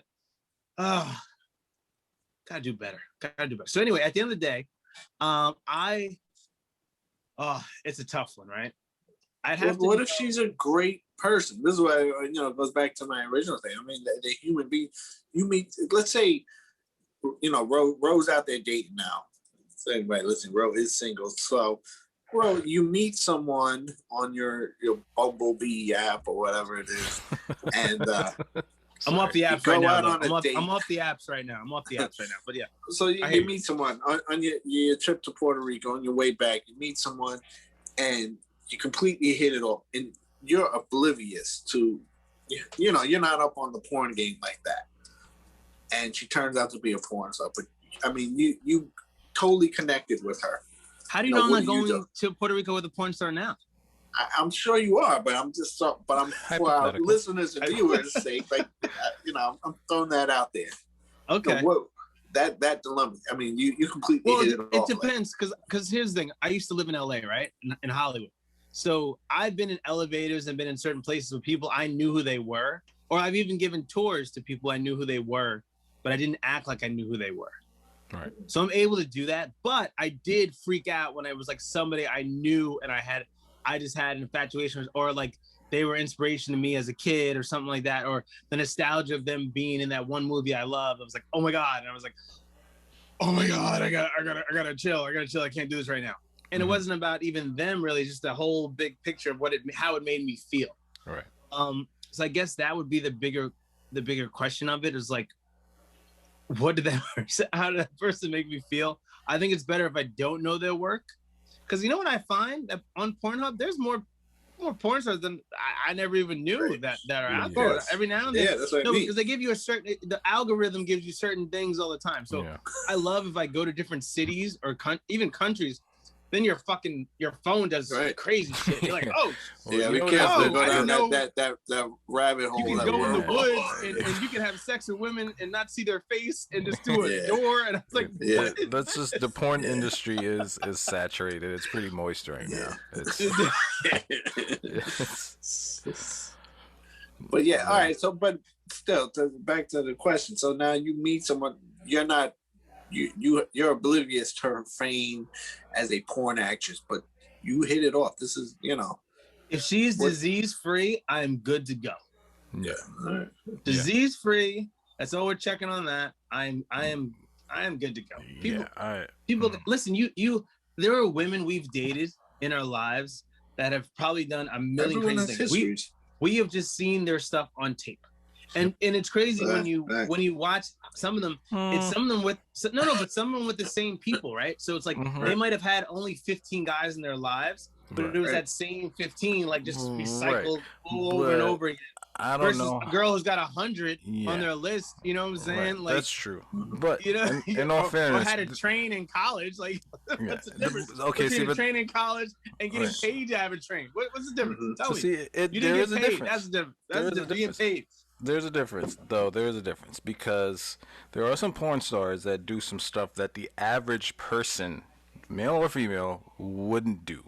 You know what I mean? Because you could say, okay, yeah, she had sex with 15 guys. Yo, but there's a relationship. Joe, you're gonna make some girls that like it in the butt, some girls that don't. Some girls that like to do this, some girls that don't. But how many girls can facilitate 20 guys on a weekly basis to ram them in the ass? Like, that's a difference. That's a big difference from your girl fucking 15 guys through the course of her life, or, you know what I'm saying, 15 guys this weekend. I'm just saying. Wow, Joe, damn. We're talking about porn. We've all been down that rabbit hole. We've seen some scary things. I ain't going on a 15 in the what? Rabbit hole. I wanted to bring the point home that there's levels. Like, no, but you ain't listening. I saw some shit the other night. I still can't sleep. I've seen some things that I can't unsee. How is she still alive? That I know. I'm pretty sure I can't marry that person if I ever came across them in real life. You know what I mean? Like, you just want to give him a hug, like, damn, girl, I fell for you. It went from like a porno to like, oh shit, it's a tragedy. Are you? I was like this at one point, like just like, you know, when you watch a porn like that. Yeah, it's like, oh man, it's sweat. You getting hot in there too. You're like, I don't think she's gonna make it. Oh no, oh damn, that boy. Oh shit, she's gonna die. She's gonna faint. She's fainting. That was a moist compilation. Hey, shout out to the people who put porn compilations together. Yeah. I personally, just from the little bit of editing that I do, I know the work that goes into that and the hours that are put into, like, man, you guys or gals are the real MVPs. Just want to There's no gal putting together a porn compilation. I think so. You don't know. There's a whole field out there. Yeah, there's women that are just putting it together on the big screen for us. All right. Okay. Really went there for a little bit. Glad to see. We know how Joe feels about this stuff. Joe's no. Rose. So again, Joe, not to marry, but yes. would you at least go on a date? Sure. I mean, I can't say I wouldn't marry. Single Joe. Mm-hmm. Back in the day. Single Joe, right. You meet her, you find out, oh my God, that's so-and-so. Oh, you hit it off, or you don't find out till afterwards, like, oh my God, that's what's saying. So I'll bring you a story up. I used to work at a gym on the West Coast. Mm-hmm. This is a crazy story. And so one of the trainers at the gym, and one of the gym members, he did gay porn. He was straight. I know it's tough when I say this all the time. People are like, straight guy does gay porn. Okay. And so there's two forms of gay porn straight guys that did. No, him again. I had to learn about. Yes, I know. So nobody's that good of an actor. I'm sorry. No. So you What's the CGI, bro? He doesn't have sex, but he'll let him like give him a blowjob, whatever, and then I'll like. But again, for gay porn, you get paid more during that. Right. Now, was he trying to recruit you or just? No. So all the dudes at the gym, because he was a good looking guy, fit, blonde dude, and so the girl that he was interested in him was like, the guys were like, hey, like, he does fucking gay porn, right? I was like, and then she found out, and so the guys at the gym were like, yo, you got to see this video. I'm like, I don't want to see this video. But it was like 2 girls, 1 cup, like 3 girls, 1 cup. They're like, no, I don't want to see this video. I don't want to see this video. Yo, there. And then you watch the video. For 2 seconds. I watched the video 2 seconds. I watched the video 2 seconds. 2 seconds. So you were gay for 2 seconds. Okay. Listen. I'm not saying there's nothing wrong with that. Like a train race, you can't like. I just want to know. You don't want to look, but you're gonna look. The curiosity got to you. Again, well, I wanted to be able to understand what did you just do porn and like did you like it? I had to see it in his facial expressions, whether or not what I'm saying, because I know my facial expressions where I like something, I don't like something. Well, see, for me, it's not my face that you're gonna tell whether I like it or not. Again, I hear that. You're right. I might even make a face and I still like it. Yes. So that's when she does the pancakes in the butt. The pancakes in the butt. Good times, but he's got a little guy and he's just fucking pounding this little guy. Like he looked like a little. I mean, cause oh god, I was like oh man, damn, oh shit. Yeah, I'm sorry, he's gay, bro. I don't know how to break it to you and to him. Again. No, nothing wrong with it. Again, there's nothing wrong. No, there isn't nothing. There's nothing wrong with that. But I'm just saying he was doing a job. He was getting paid to do a job. I got it. I hear the bigger picture of like, to get an erection, you have to be aroused by something to get an erection. Yeah. But when you're doing that to do a job, does your brain switch off and you're just like, because he could have took a pill and he could have been one of those guys who had a fluffer before just to get up because he wasn't into it. So again, it's not something I was like, well, tell me how's this really go down? Well, he should be the next interview on After Hours with Ro because I'm interested. I want to know how he's been bullshitting people this whole time. But anyway, they wind up dating now. There's no way I can get him on an interview. There's no way. But that would be hilarious. And then he just goes and tells you. Now. They've been together now. They're happy. She's happy with him and understood that was another part of his life. And she's like, no, I made sure I understood like that's not something he likes to do. So as far as we know, that's just something he was doing to get paid job because they pay more to do gay sex. And he had safe, he used condoms, doing stuff like that. But I was like, all right. Right.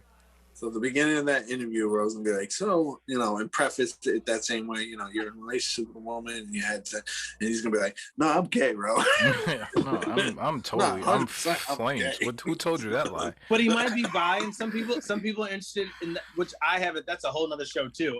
The theory of being bi, gay, right? I don't know. All right, that's a whole nother story. But anyway, yeah.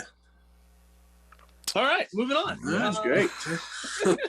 Well, it's a great segue into Your best and worst dates. Yes. If your date ended like that, Yeah. So is that one of your best or is it one of your worst? Yeah, I had a Valentine's Day show with Ricky, my boy Ricky. We do a show called A Little BS with Ricky and Ro, and we talked about our worst dates and our best dates. And so I wanted to ask the Woken Up Woke crew, what is your worst dates, or what have been your worst dates if you can remember? It would also be interesting if when you first met your wives, did you know that was going to be your wife, or was like, oh shit, this is bad, and then it got better. So go into that with us. I'm not married. I'll just ask questions. Have fun. Who wants to go first? Man, there's a lot to unpack. There's a lot. Damn, Joe. Damn, Joe. But I was thinking, I don't really have I've been lucky, I would say, but as far as dates go, I can't say that I've had any bad. Do you ever go on dates though? Someone asked me when we were doing Ricky. Like, I haven't been on dates since later, right? It wasn't yeah, that's what I mean. So the whole dating thing, I hung out with girls, and usually a lot of times it was more than one person, and you something, and then and then you kind of you find a way off. You find alone time. So as far as dates go, I don't know, but I'll say this is a story. It's kind of related, but it's not. This was me avoiding a date. Okay. I had dated this girl. I dated this girl for a while. I won't say any names. And but coincidentally was the one that I saw working at the strip club that we were talking about the last episode. So see, we do here. We bring it full circle. Check it out. If you missed it, check it out. Right. It's good episode. Right. So we were dating for a while, and we had broken up. Just because, I don't know. She's a porn star? Is that why you broke up? No. Well, she had a kid, and it was just a lot going on. I was young. You don't like women with kids?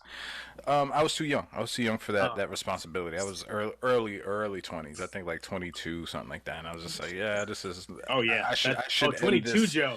22 Joe was sexy on the scene. So shit. Oh man, so I gotta. it was a fresh ball. That was when I didn't need to go bald.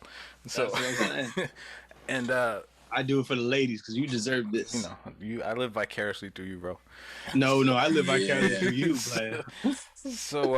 So we start. I broke it off, or whatever. But just like Staten Island, small. We bumped into each other again, and what do you mean by bump? We saw each other. We saw each other on the bus. Actually, I was going to the mall, and she happened to get on, and it's like, oh great, we did started you go talking, closer to her? Or, yeah, you did. She came to me. I was on the bus already. I was on the bus first, and then she came, sat down next to me. We started talking, and it's like, oh, we should hang out. And I was just like, sure, why not? So we made plans to hang out. Is that how you said it? Like roll your eyes? No. I didn't say. Well, because it was kind of, it was one of those things like it was a little dry spell. I hadn't seen her in a while. I was like, hey, you're kind of good. She got me, and so I made plans, and so immediately I was like, fuck, why'd I do that? I know why I did it, but why'd I do that? Like, now I gotta go through with this. But whatever. Why did you do it, Joe? Huh?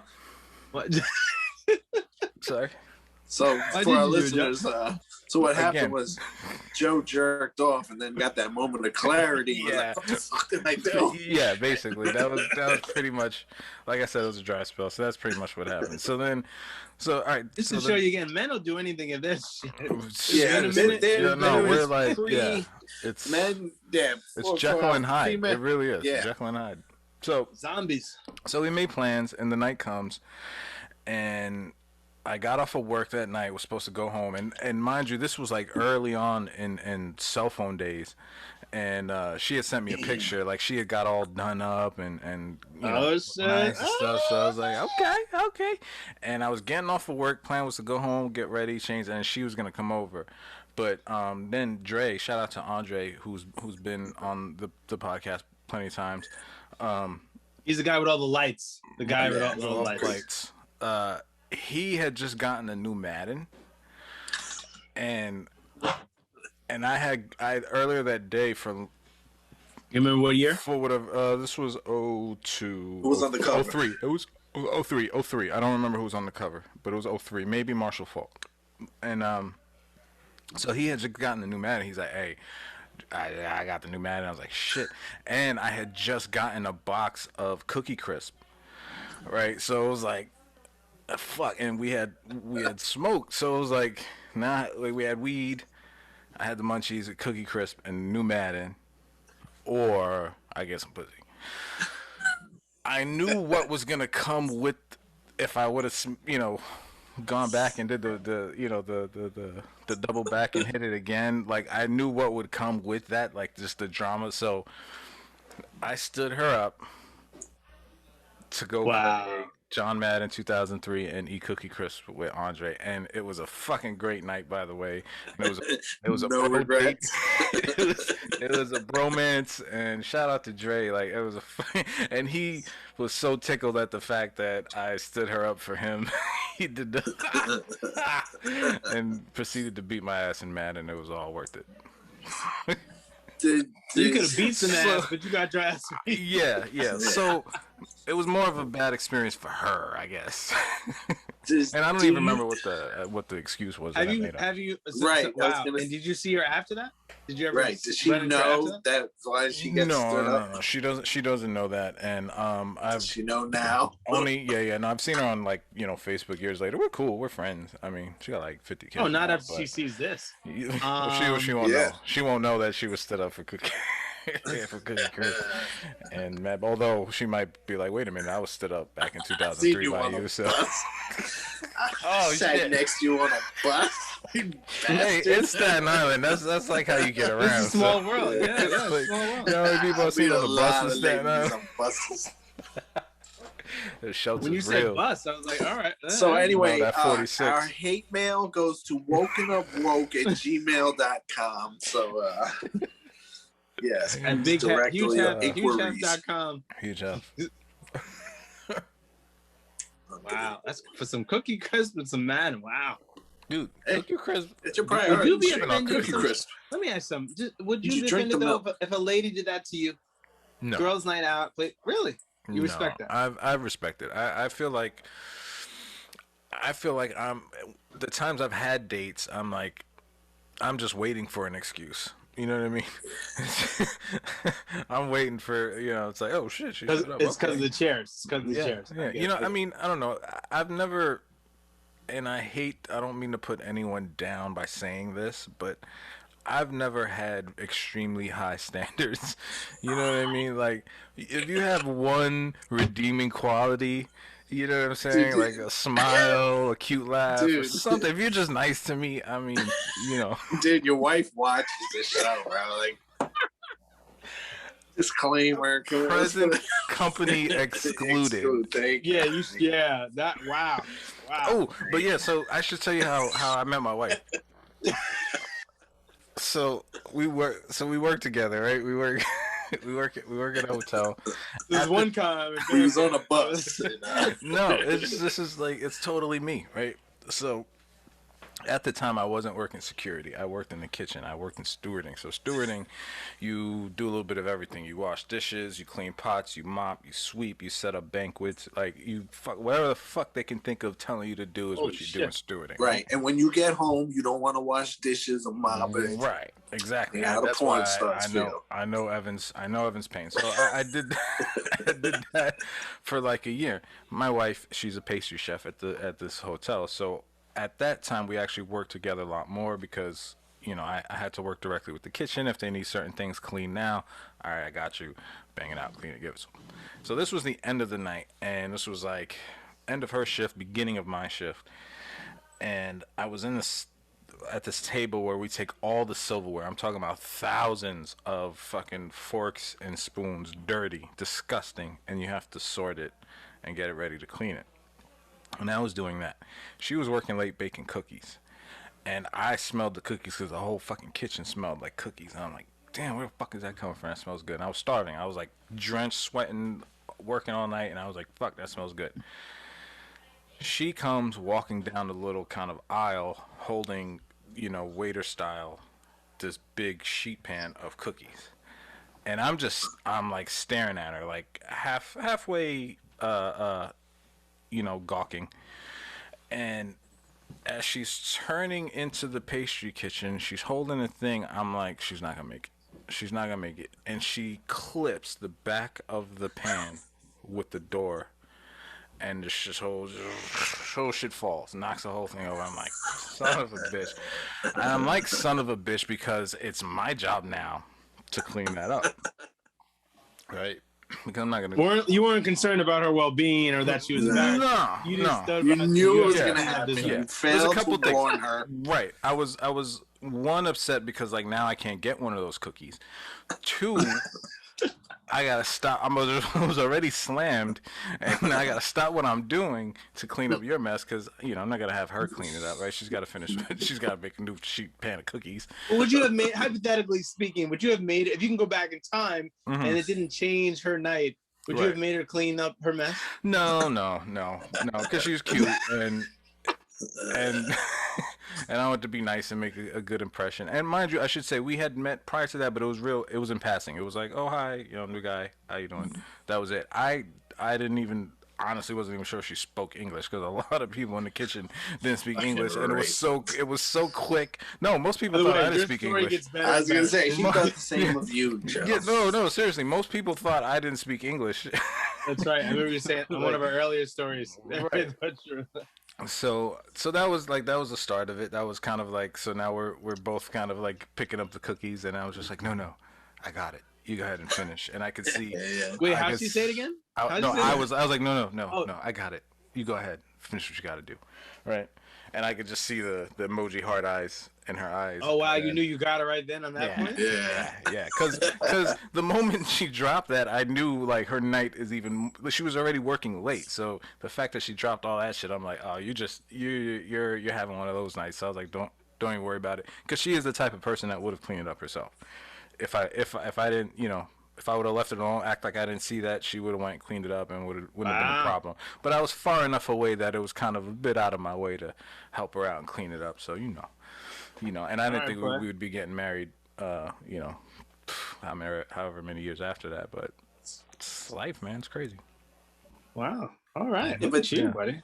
But You know what? how does that lead to a date? Like, so Okay, so at that time, I didn't know what the fuck I was doing with my life, and I actually had started going to pastry school. I don't know if you guys remember that. I was doing culinary for like the first year when I moved out here, and I was doing I pastry. visited you your first year out there. No. I did. Remember, I was out. Hear me out. I was out in maybe your second, but I remember you just moved out there. You're living in like a box, and we went to that side bar, restaurant, like it was a diner / sports bar. Oh Remember my God, Zeke's. Thank you. Yeah, I was out there yeah. the first time. That's but right. I tell That's you, right. I was out there the first year too. So was Ev. Yeah. You both of you guys did before any of my family, by the way. Shout out to you guys. Thank you. I that was appreciate the worst bar I've ever been to in my life. That's a great bar. Anyway, That's a I know great you bar. love It it. was just an off day. But so anyway, so yeah, I was With your beer. He said like that's a bad thing. So I started doing pastry, and so that was kind of my lead in was like, hey, I just started in pastry. This is something I want to do. Could I maybe get some pointers or stuff, or could I pick your brain? So started professionally. Oh. And then, Was that a sincere question, or were you like angling? Like, it was 50-50. It was 50-50 because it was like. Worst I knew she comes to knew worst, her. you learn something, right? Right. But best case scenario, I get a date out of it. Yeah, all right. Yeah, and my go-to move was always been afternoon dates, lunch or brunch dates, because it takes so much pressure off. When you go out at night, it's like a date, right? Wow. If you go out in the afternoon or for lunch or for brunch, especially if they're working and you catch them on their lunch break, there's so much of that BS that's not there. You wouldn't survive. You wouldn't survive today at all. You wouldn't survive. I would not. I'm so grateful I don't have to because there are today. some people that are doing 2 to 3 dates in one day. Yes, So they'll go to a lunch date, and then that evening guy is getting the fruits of your labor. Yeah. So you're absolutely right. Yeah. No, this was pre. And I was always told dating that app you don't days. do a lunch date because any girl that does a lunch date just wants to They just want to be friends. They don't want to They date. want lunch. I'm like, Or really? you want lunch. No. Again, that was the stigma back then. That was just what it was. Yeah, for me, that's I why feel was like I'm never. No, I was gonna say for me, I feel like you get a lot more information from a day or after I a like. day. Well, listen, that's You it. know? It won't work today. Yeah. But yeah. But back in the day, because I feel like they're more comfortable. There's no pressure on them, you know. And then there's a lot more that you can do throughout the day, you know. So everything's you have time. open, You and have there's time. just, so a lot of times it ends up being a good time, and that kind of stays on their mind, you know. Where was your first date? My name Shells. So, for us, it was a little different because of the hours we work. So we actually had like our first date was a late night. I think we caught like. Oh, so you just went against the grain of everything you. Right. Well, it was only because of the way my schedule was. Like I didn't have a choice at that point. You know what I mean? There was no afternoon date for me because she worked in the morning and I worked graveyard. So it was only evening or. But anybody night. didn't have that shift. You were doing afternoon dates. Right. So we actually, our first date was like, but it still was kind of like an after work deal. I was off that night. She had just gotten off of work. I had to stop by my job to give somebody something, and she was leaving. So I was like, hey, do you want to go get a bite to eat? And so we ended up going to this diner, which. Is that a date? For me, I feel like it was because at that point, Can you ask her later? I want to find out if she considers that a date. Please, yeah, and I think let her know for next week's show. Yeah, and I feel like she does because it was one of those things where we were already at that point where we established we were kind of digging each other, like the chemistry was there, even though it wasn't like no kissing, no hangout, no kissing, not yet. Okay. Not yet. But we ended up going to this diner. It's called Grub Steak, by the way. If you're ever in San Francisco, I believe it's like a staple. It's pretty good. It's the first time I ever had a fried egg on a burger, and it was amazing. And it's amazing. It is amazing. Yeah. And it's a good question. Let me ask her, but I'm willing to say that was our first date. I will send you a bottle of Snoop Dogg's. I pay my bets. I pay my bets. I will bet you a bottle of Snoop Dogg's wine that she did not consider that a date. Okay. Like, when people say your first date, explain this to her though. Like, you go out. It was like she was like, oh no, we were just hanging out.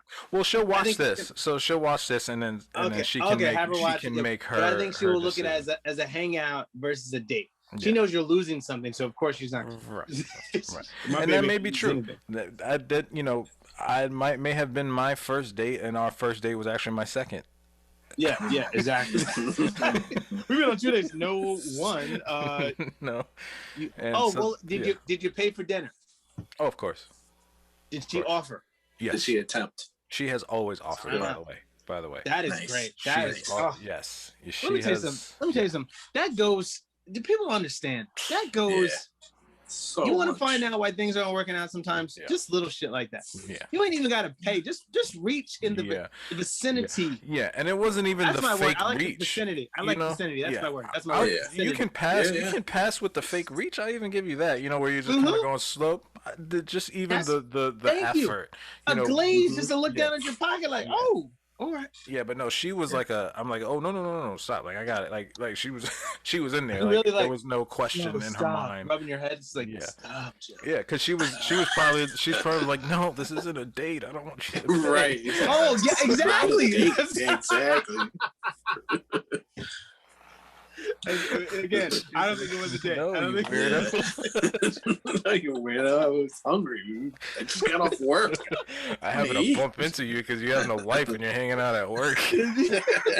Exactly. All right. Hey, listen, man, Good I got story. her. All right. Work. Yes. The end result, I was persistent. That's what it was. So, kids, persistency wins. Yeah, but and see, there's a fine line between persistence and stalking. Like at some point, you have to take the hint. Yes. If you know what I mean. Like I think some people don't get a lot of the cues they're given when a girl or guy isn't interested, and they may take it as they're being coy or playing hard to get when they're really not that into you. And so that's when persistence might turn into an issue. I think. I don't think I've ever done that. What, stalked someone? No, I've never stalked someone. But I mean, in terms of like read something, I think I read something wrong one time in high school. and I meant to make a move on a friend, and she was like, "Whoa, I'm not feeling like that." Yeah. And I was like, "Oh my god!"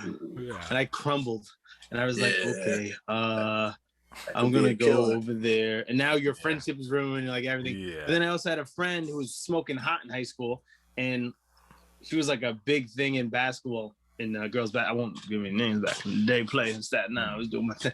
Anyway, but she and she was like, "No, I like you," and I was like, "Wait, what?" I was like, "I thought we just because I've learned from myself. I was like, I'm just friends. Mm-hmm. Yeah. Friends, I can be a great friend, friend. Less shit I have to worry about. But when that's the other way around, it's like Listen, I'm the same way. I've made that misjudge, and ever since then, never assumed. And like, you literally have to tell me, "Hey, I like you," because I'm just gonna assume we're cool friends, you know. And maybe that's the secret, you know. Yeah. Sometimes when you're just like, like I don't even think he likes me. I was like, I think you're fucking hot, but I just never thought I had a shot. So there you go. I just like do what I gotta do. Keep it moving. All right, let's move on to Evan. Evan, what you got for me, buddy? Your worst. I'm sure you have some amazing stories. So after listening to your show, it's great. You changed everything. No. Listen to your show. A little BS with Ricky and Roe. It was great, you know, because it got me thinking the same kind of thing. So I got 3 worst dates. I got 1 best date, and then I got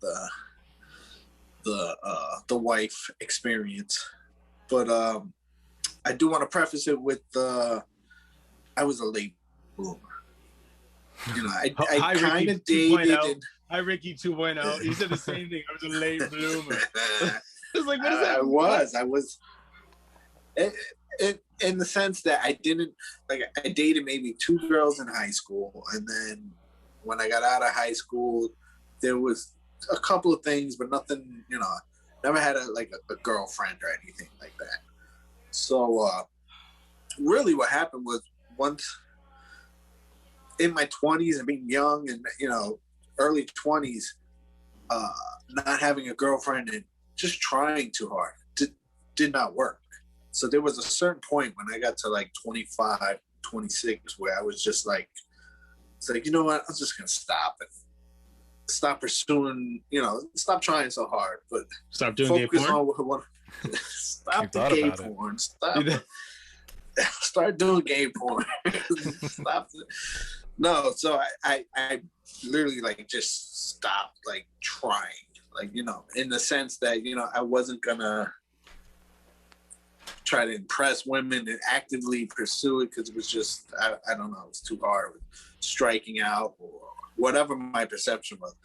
But once I did that, I mean, the floodgates opened up, in the sense that, like, once you stop trying, and what it is like, women can sense when the women desperation. Like the desperation, and women always want what they can't have. So what I was giving off that kind of, because I was, you know, stopped caring, like, yeah, all right, whatever. Then it piqued their interest. Like, okay, well, why does? By the way, you can purchase Evan's book on how to be aloof.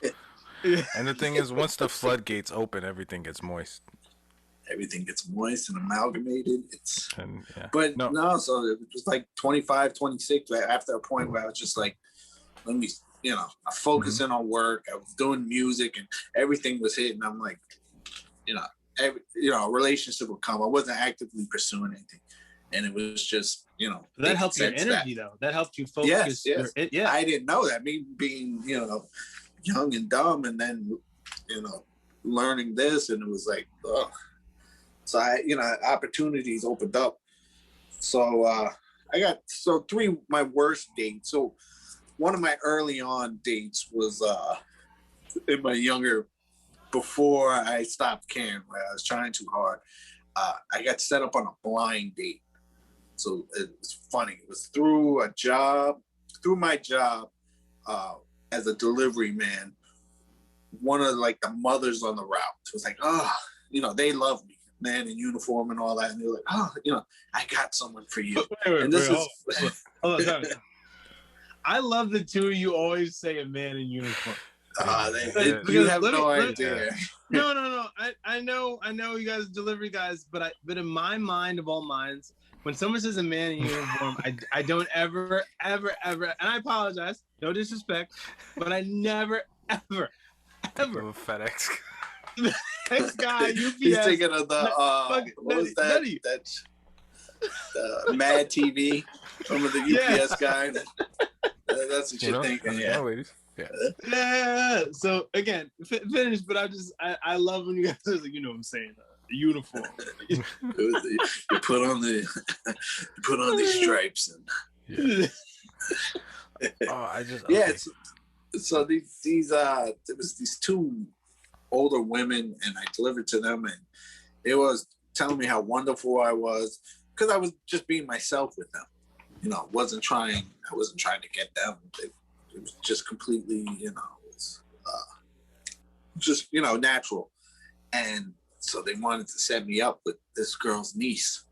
And you gotta do it. And this is like really before cell phones, and maybe I had a pager or a two-way pager age or whatever. So they give me the number, and I'm like, okay, I'll try it. I wasn't doing it. So I hit her on the wire, and she responds. There you go. Pigeon. So they give me her number, and they get the okay from me. So I call her, and it's like, well, awkward, but we have a conversation. I'm like, yeah, they told me. So we set up this date. Joe said something about the afternoon thing. That was my thing also. Because I figure, if the date doesn't go well, then at least I got the whole rest of the day to, do whatever I want. This is fucking afternoon. Oh my god! And I started to craft. So my MO later on at work was the whole. Well, I do want to say that for all my dates and everything, maybe I think there was one girl that never offered to, because that was always a thing also, where they offered to pay, or there was on one girl that was like expected. Nonetheless, that never worked out.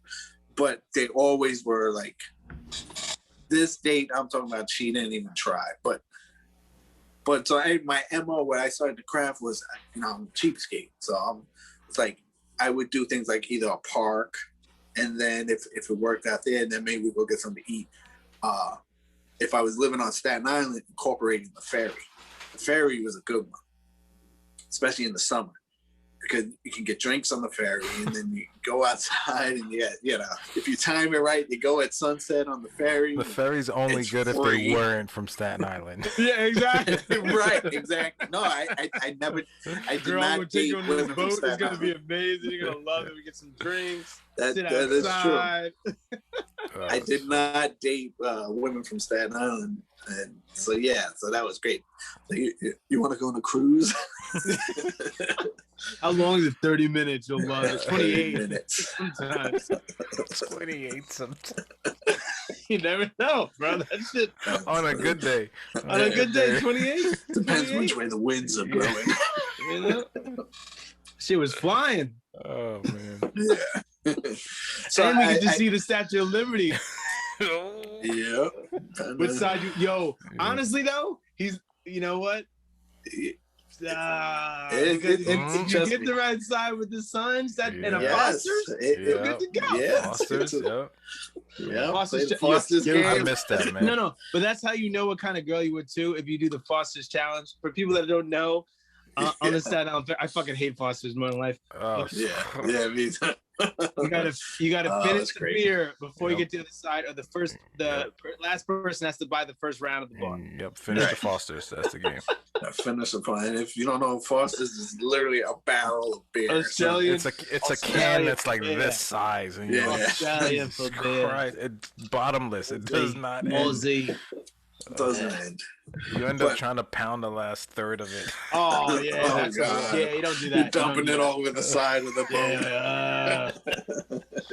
I'd rather say, I think I did one time. I was like, I'll just buy the first round. Yeah, you did that. Yeah, I did that. I was like, you know what? did that. I don't want to drink anymore. I don't want to play this game. He was crying. He said, I don't want to play no more. Yep. Yeah. Couldn't do it. I've drank a lot of shit in my life. I was like, nope, I'm good. It's so Anyway, so Yeah, so it's a blind date. I set it up so we meet in Washington Square Park. And wow, look at so you, just fucking kind of had life like on free shit. Yeah, a park. So I kind of had an idea, all right, where I was going to take her. I forget, may have been one of the bars around there. There used to be a bar called 18 something, 1846, 1880, whatever it was called. It turned into a lounge at night. They served, so that was, that was on the back burner. I was like, okay, if it works out, we'll go there. And then, it turns into dancing, whatever. I was like, I got this. So she comes and so when I were talking on the phone, like, where are you? Where? And I described what I'm wearing. I've never seen the girl. She's never seen me. Oh, it's a blind date. It's a completely blind date. Wow. I have no idea. Wow. We spoke on the phone and I have no idea what she looks like. I only have the description from these two old ladies that are like, oh, she's beautiful. And I'm like, okay. She's got a great personality. And back then, you can't double check. You can't go to her face. There was no social media like that. Mm-hmm. There might have been MySpace, but I wasn't. Yeah. So I have no. So I described what I'm wearing, and then she describes what she's wearing. I'm like, okay, I'll look for you, and then. Matter of fact, I don't even think we had cell phones. Like I had to literally go to a payphone, call. Payphone, yeah. Yeah, and she had, so that's what. So I'm looking for this girl with. And then I see her and I'm like, okay, that's what she's wearing. And look, she starts getting closer and I'm still like kind of out of the way. So I was like, I don't want her to spot me yet. And then I see her and she totally has the fucking Anthony Davis unibrow as she gets closer. I'm not even fucking exaggerating. Like it was full, like the Bert and Ernie. She had the Bert. It was one thing going straight across. Did you say that? It was just one. So she had literally like one brow, and I'm like, oh my god! I was like, are you fucking kidding me? Oh my god! I'm like, was everything else okay though? Was it no? Hold on. But was everything else okay? She was a cute girl. Body was nice and all that, but she literally had a fucking unibrow. I'm like, you gotta be fucking kidding me! I'm like, you really have one eyebrow, and so she gets up close, and then. It's too late. She spots me. Like I can't even run off and be like. Now, at that time, is Ev in control of his facial expressions, or is he? Can you read what Evan's I thinking? don't know. So. Well, better yet, can you tell what her facial expressions are? Because your eyebrows have a lot to do with your facial expressions. I'm surprised with it. The one eyebrow didn't go all the way up, so she wasn't surprised at all. But I guess I didn't give away anything. But yeah, so she comes up and I'm like, hey, hi, great. It's like real awkward. And the whole time I'm like, God, you got fucking. So, I'm young, all right? I'm younger. I'm a young man. And I don't want to sound superficial, but in my head, I'm thinking, okay, what is the reason for the unibrow? Is it you like it? I was like, because if that's the case, that's a red flag. Someone that likes just one eyebrow, like you're going with it. Two, or is it that you're scared to do something with it? Like what? Fuck it up. Well, once you shave it, it's a wrap. You gotta tend to that shit all the time. There's no non-days off from fucking with unibrow. You've delved into that. But you gotta make that commitment. So that in my head, I'm like, okay, someone said to her one time, I love that. That's such a good look. It's my god, you look so unique. Yeah. Oh, no, here you go. She was a bitch, whoever that was. You look did not that like one that person girl. fucked up her. But she was like, oh my god, you look so exotic. Like, oh, I do look exotic. Like, And if you're cute, it's different. I knew a girl who grew something out of the side of her neck. Listen, let me tell you, no one told her anything. Yes. Anyway, little braid at the name. Yeah, I was like, yo, she got something growing out of her neck. Yeah, that's just. I'm like, no, but it's like, did you bring it up to her? There's a tree. No, it wasn't it was a friend of a friend I met, and I was like, there's a tree growing out of her neck, and I was like, did you let her know? I was like, yes. I mean, like she know. Oh no. She don't know. She Because don't you're a know. good friend. You pluck that This shit is out. You one get of that those shit. Twirly Jones. Yeah, you could honestly, if she's one to like like some girl that's like this, like she could do that. That's Like, how. where is that coming from? And it was fucked up because me, I'm bad. Like I see something, I'm like, Yeah, bro, got no you filter. don't say. I'm sorry, I'm working on it. But I'm like, and I have had people smack me like, yo, what the fuck? I was like, I'm sorry. Yeah. It's not my neck. It's her fucking neck. What the fuck is wrong with you? 2020.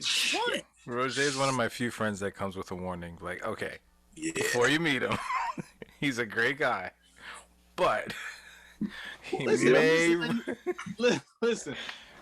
It's not out of hate though. It's definitely not out of hate. Never. It's, It's just like, never. It comes No, from- it's never. it comes out I'm of from just a trying good to place. understand. I just don't. I'm trying to understand. That's all. Anyway, Evan, you Yeah, so that date, so I digress.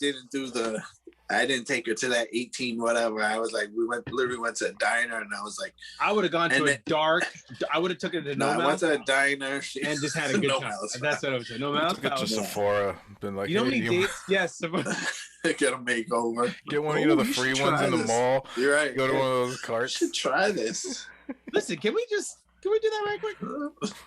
No, so we did that, got dinner, and then lunch or whatever it was. It was like a dinner, and yeah, I ended it like right after that. I was like, oh. Wow. So you know I'll call you what? again. I gotta go. And, So fucking shallow.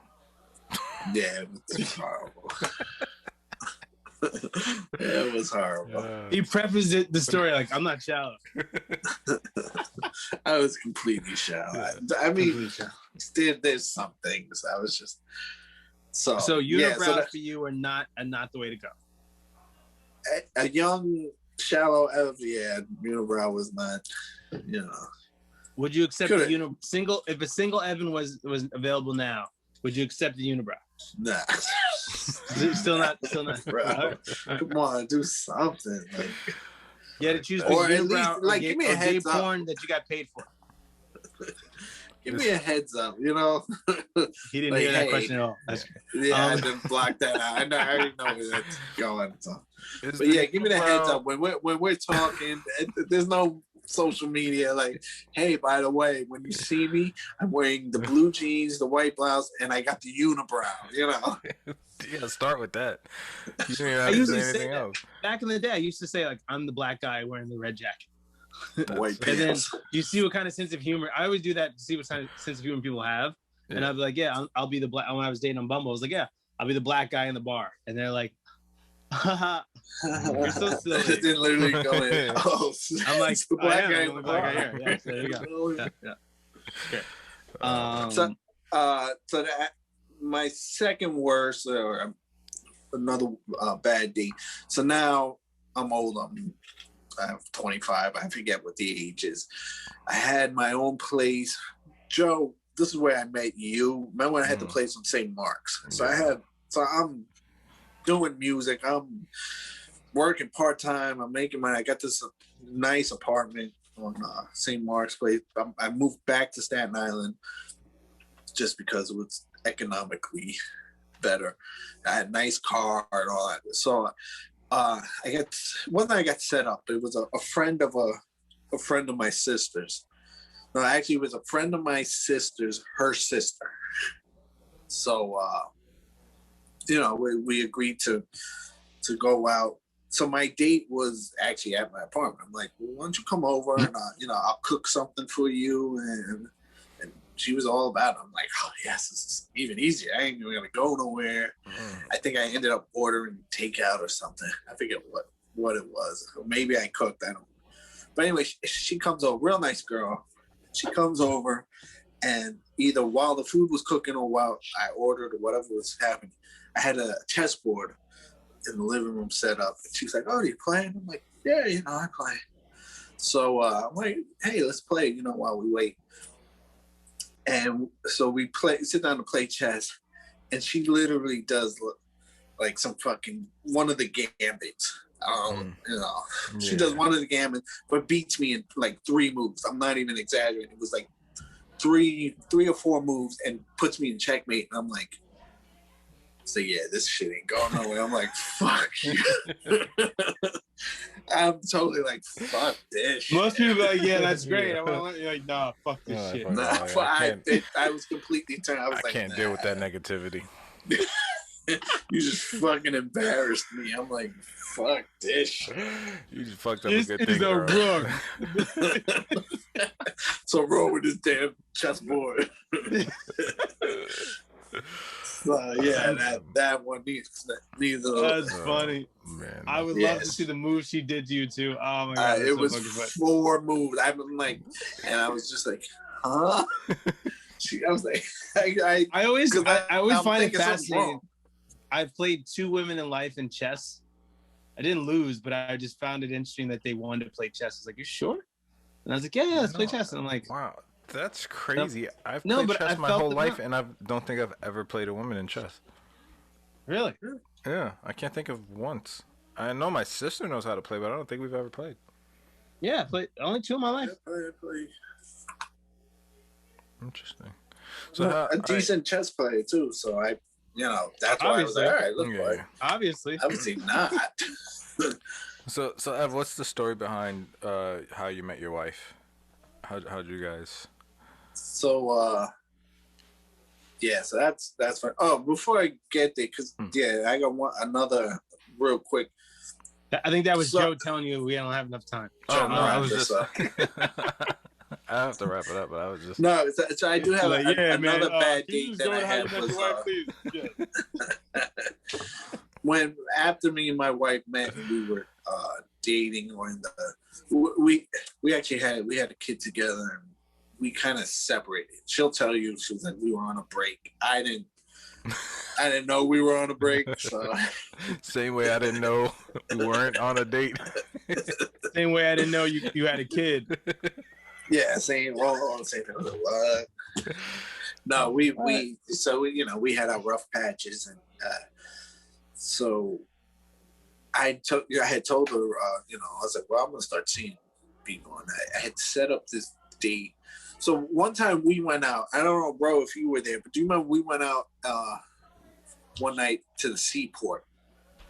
There used to be a club on the seaport where the mall was. There was a club up there. We went there one night. Remember? We saw the bouncer from No Malice. Wow. Yeah. Wow. And Charlie way was back. there.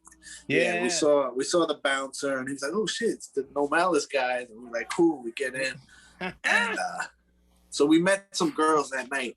So one of the girls that I met, I ended up going on a date with her, and so we set up a date, and it was like she was like in a similar situation.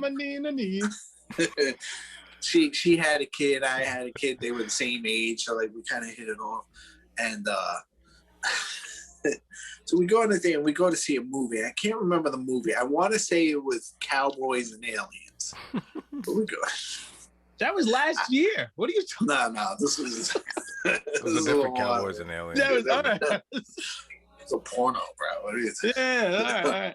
Was that was a decade ago, right? Hold on, let me. Maybe longer than that. No, that was. I gotta get the time frame. You right, should not. So. Don't use that movie. It was somewhere else. It's Titanic. It was Back to the Future. The one. But I don't remember the movie. But so this is the funny. So we agree to go. So we go to the movie, and I pay, and I get the movie. She didn't offer to pay for the movie. 2011. Yeah. So, it was 10 years. Yeah, maybe. 20. Nah, it couldn't have been that movie. It's not. Couldn't have been that movie.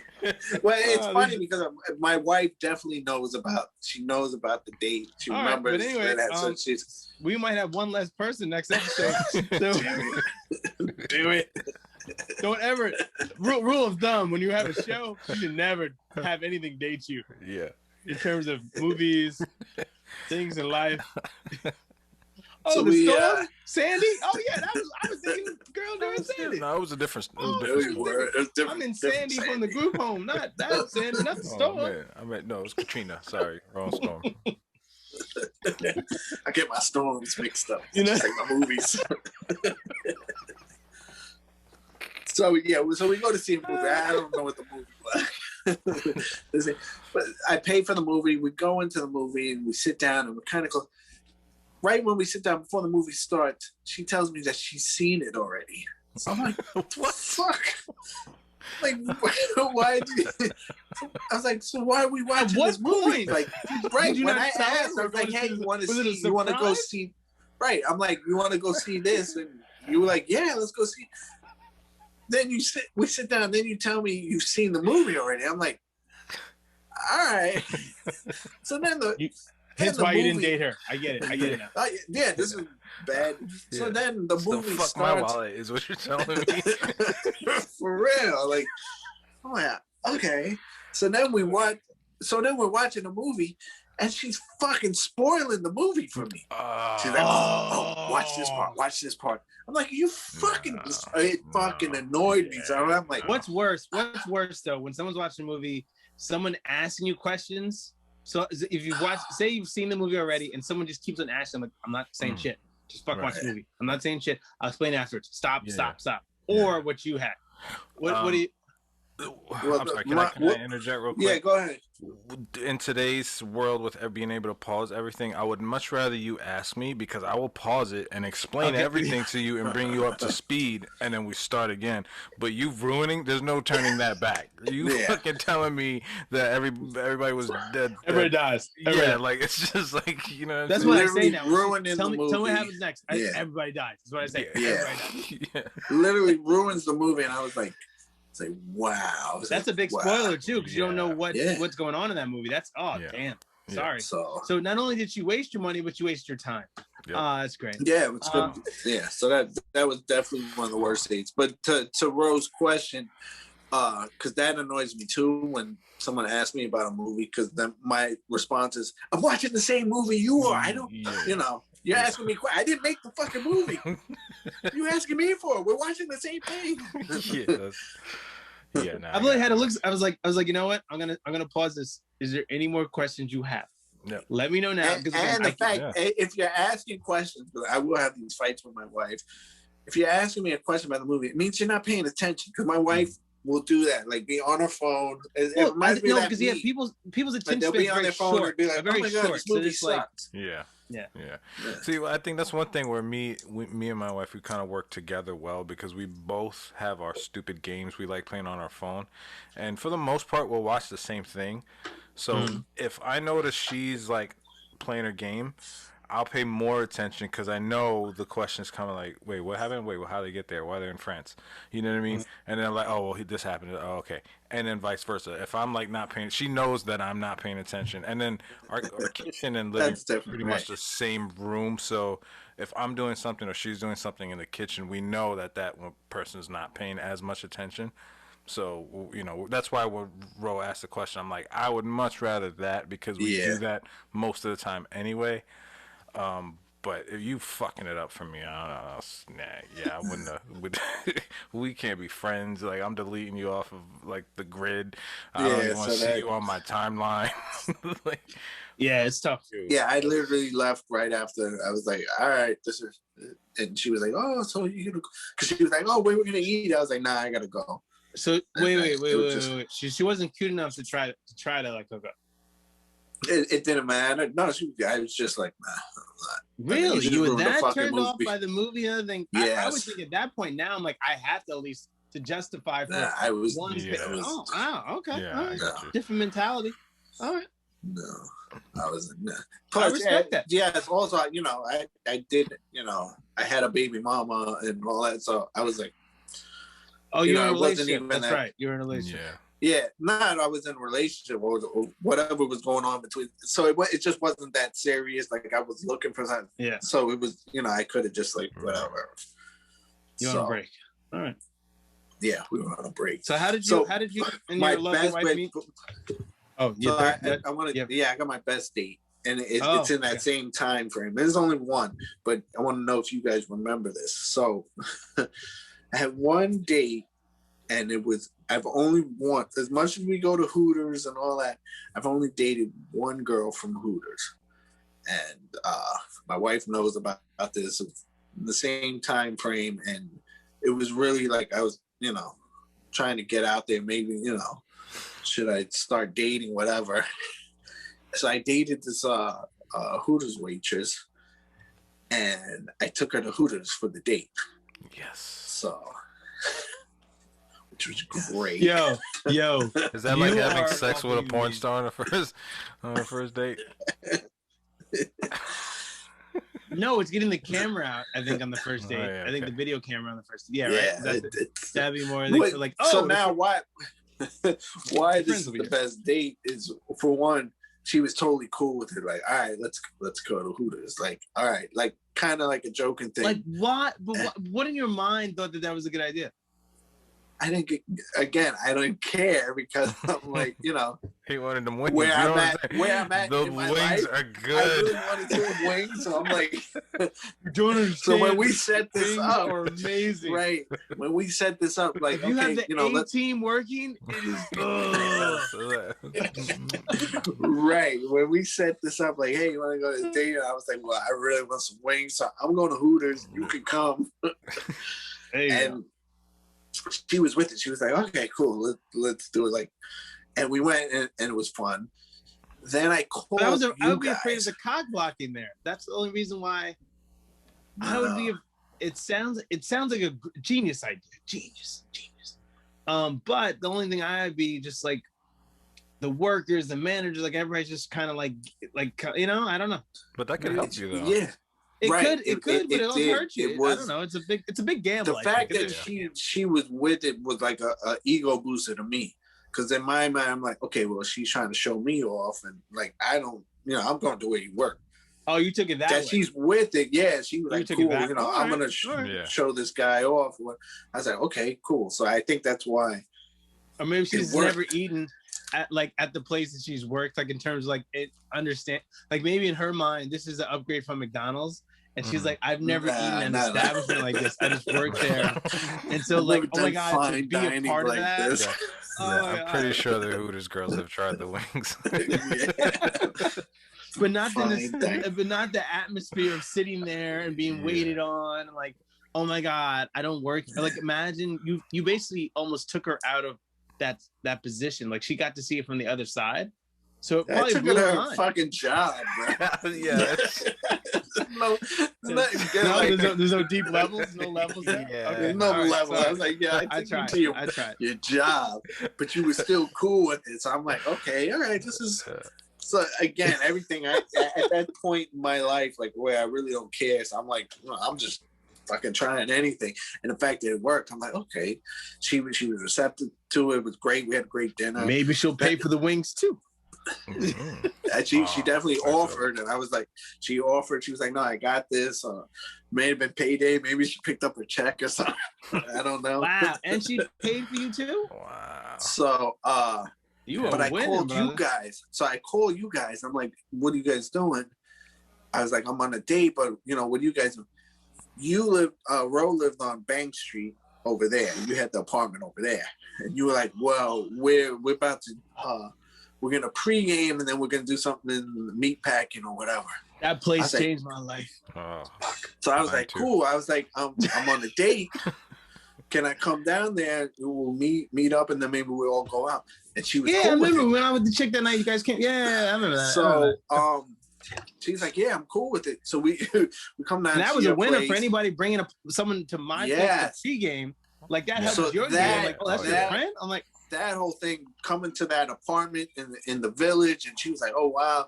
She kept calling you the educated black guy or something like that. She's like, oh, he's so Hilarious. like as a joke. She was funny like that. She was she knew Joe, and I she was speak like, oh, so well.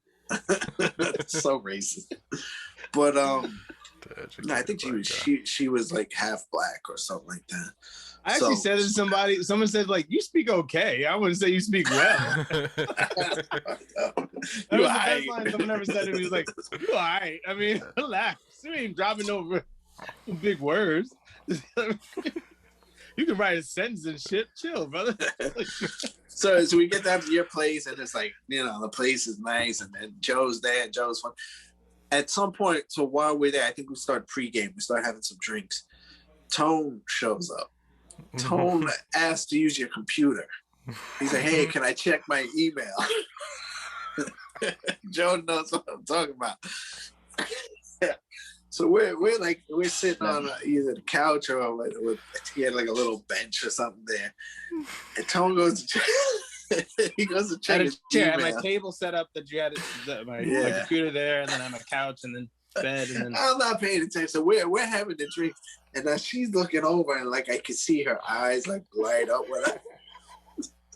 And I look over, Tone fucking opened some email and just got completely spammed with porn. So now he's trying to close out all these porn windows, but like more would open up. Yeah. And he's like panicking, and she sees this and she starts laughing. And then he notices that we see it. He's like, no, it's not what you think. And he starts fucking panicking even more. He's like, no, I can't close it. They would have get you back in the day, man. You hit one site, that was it. No, the funny thing is Tony was infamous for that. He did the same thing at my place.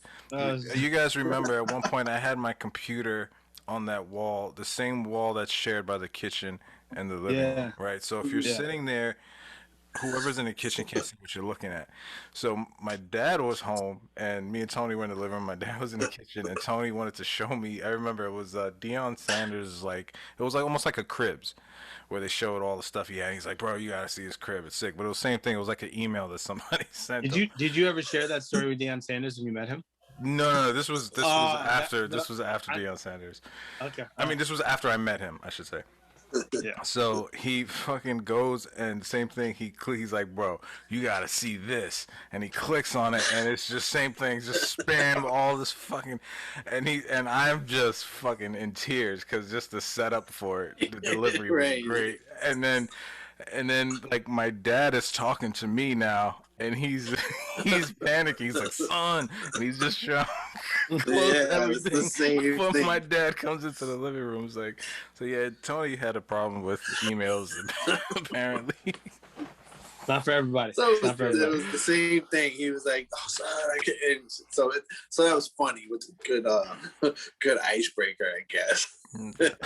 But so we pre-gamed it, and then we went to, I think, remember the Irish bar that was over there? I think there was like an Irish. Yeah. What's the name? Yeah, it's still there. Yeah, so we went over there, and then we had like dinner, and it was just a great night. We had to do. Remember, I think Wes came out. He was there too. No, Wes. Your brother or no? We used to work with Wes. Me? Yeah. Oh yeah. Wes. Yeah. Who are you talking about? I wasn't sure because he, Yeah, I have a brother, Wes, also. So. Yeah, that's why I wasn't sure. I'm like, Wes? It's 11 o'clock. So, but 11, yeah, so so everything was perfect, and then the dinner went great, and then the bar, and then we just hung out. We all had a great time. Just all my friends were hilarious. It was funny, and then that was it. The night came and went, and we went our separate. And I think she was like either moving out of state or going she was starting some of her life, and she knew where I was with mine. So it was like the way we parted too was like, that was a great night. Thanks for it. And it was like just perfect like that. Yeah. And then we parted, and there was no nothing after that as far as it was just like a perfect night. And just that area alone, that's why I tell people, if you've never been to New York, if you're visiting, like, you have to try the nightlife downtown, the Lower East Side over there, the meatpacking. Well, also you can never read. Yeah, you can't, but I'm just mean the energy, and I'm sure it's changed now. It could be different areas now. Like nothing's even open that we used to frequent when I was there. So, but I just mean there's a certain energy about the nightlife in New York. There's people that bring the energy, and then you can make it out of anywhere, right? And so if you have those components, it just and works. that's what it is. So bringing this girl that I just met, and bringing her into our group and experience what we do all the time, and her getting that, like, these guys are funny, it's cool. So that that contributed. It's not to like it. welcome to the gangbang. It was more like, hey, no, we're actually nice. Well, at some point when Tone opened that thing up, she thought, Yeah, I was like, oh, Yeah, that it's that like, could have oh, went left. okay, right? here we go. Ah, there I we was waiting for it. There's always a game. go. Yeah. not again. They did this at Hooters one night, and I was like, oh, Hey, bro, before you go, I just want to, because this, I completely forgot about this, and I had a memory of it. And I guess it's a bad day. I don't know. But it was the same thing when I worked FedEx, and I'll be quick. There was a girl on my route. I knew she was digging me. You just know. You know when someone's like overly flirting with you, and I knew she was. the uniform. It was a uniform. It was 100% uniform. And anyway. Did you wear, sorry, not to go back. Two things. You could rock whatever sneakers you wanted. No. They had to be black. Ooh, really? Yeah. I've seen FedEx. Watch FedEx ground. Agassiz. FedEx ground is different. Same colored Agassiz. You know what I'm saying? They have the same. Yeah. Those old school Agassiz had the same. Those are hot. The same color and then matched the FedEx. I used to see only in our neighborhood back in Staten Island. Yeah. That's what you saw. The FedEx. That's what they wore. So let's just say FedEx ground has a little more leeway than FedEx Express. Okay, so you rocking the black. Like Reeboks, the black shoes, just like some straps. Generic, probably like generic.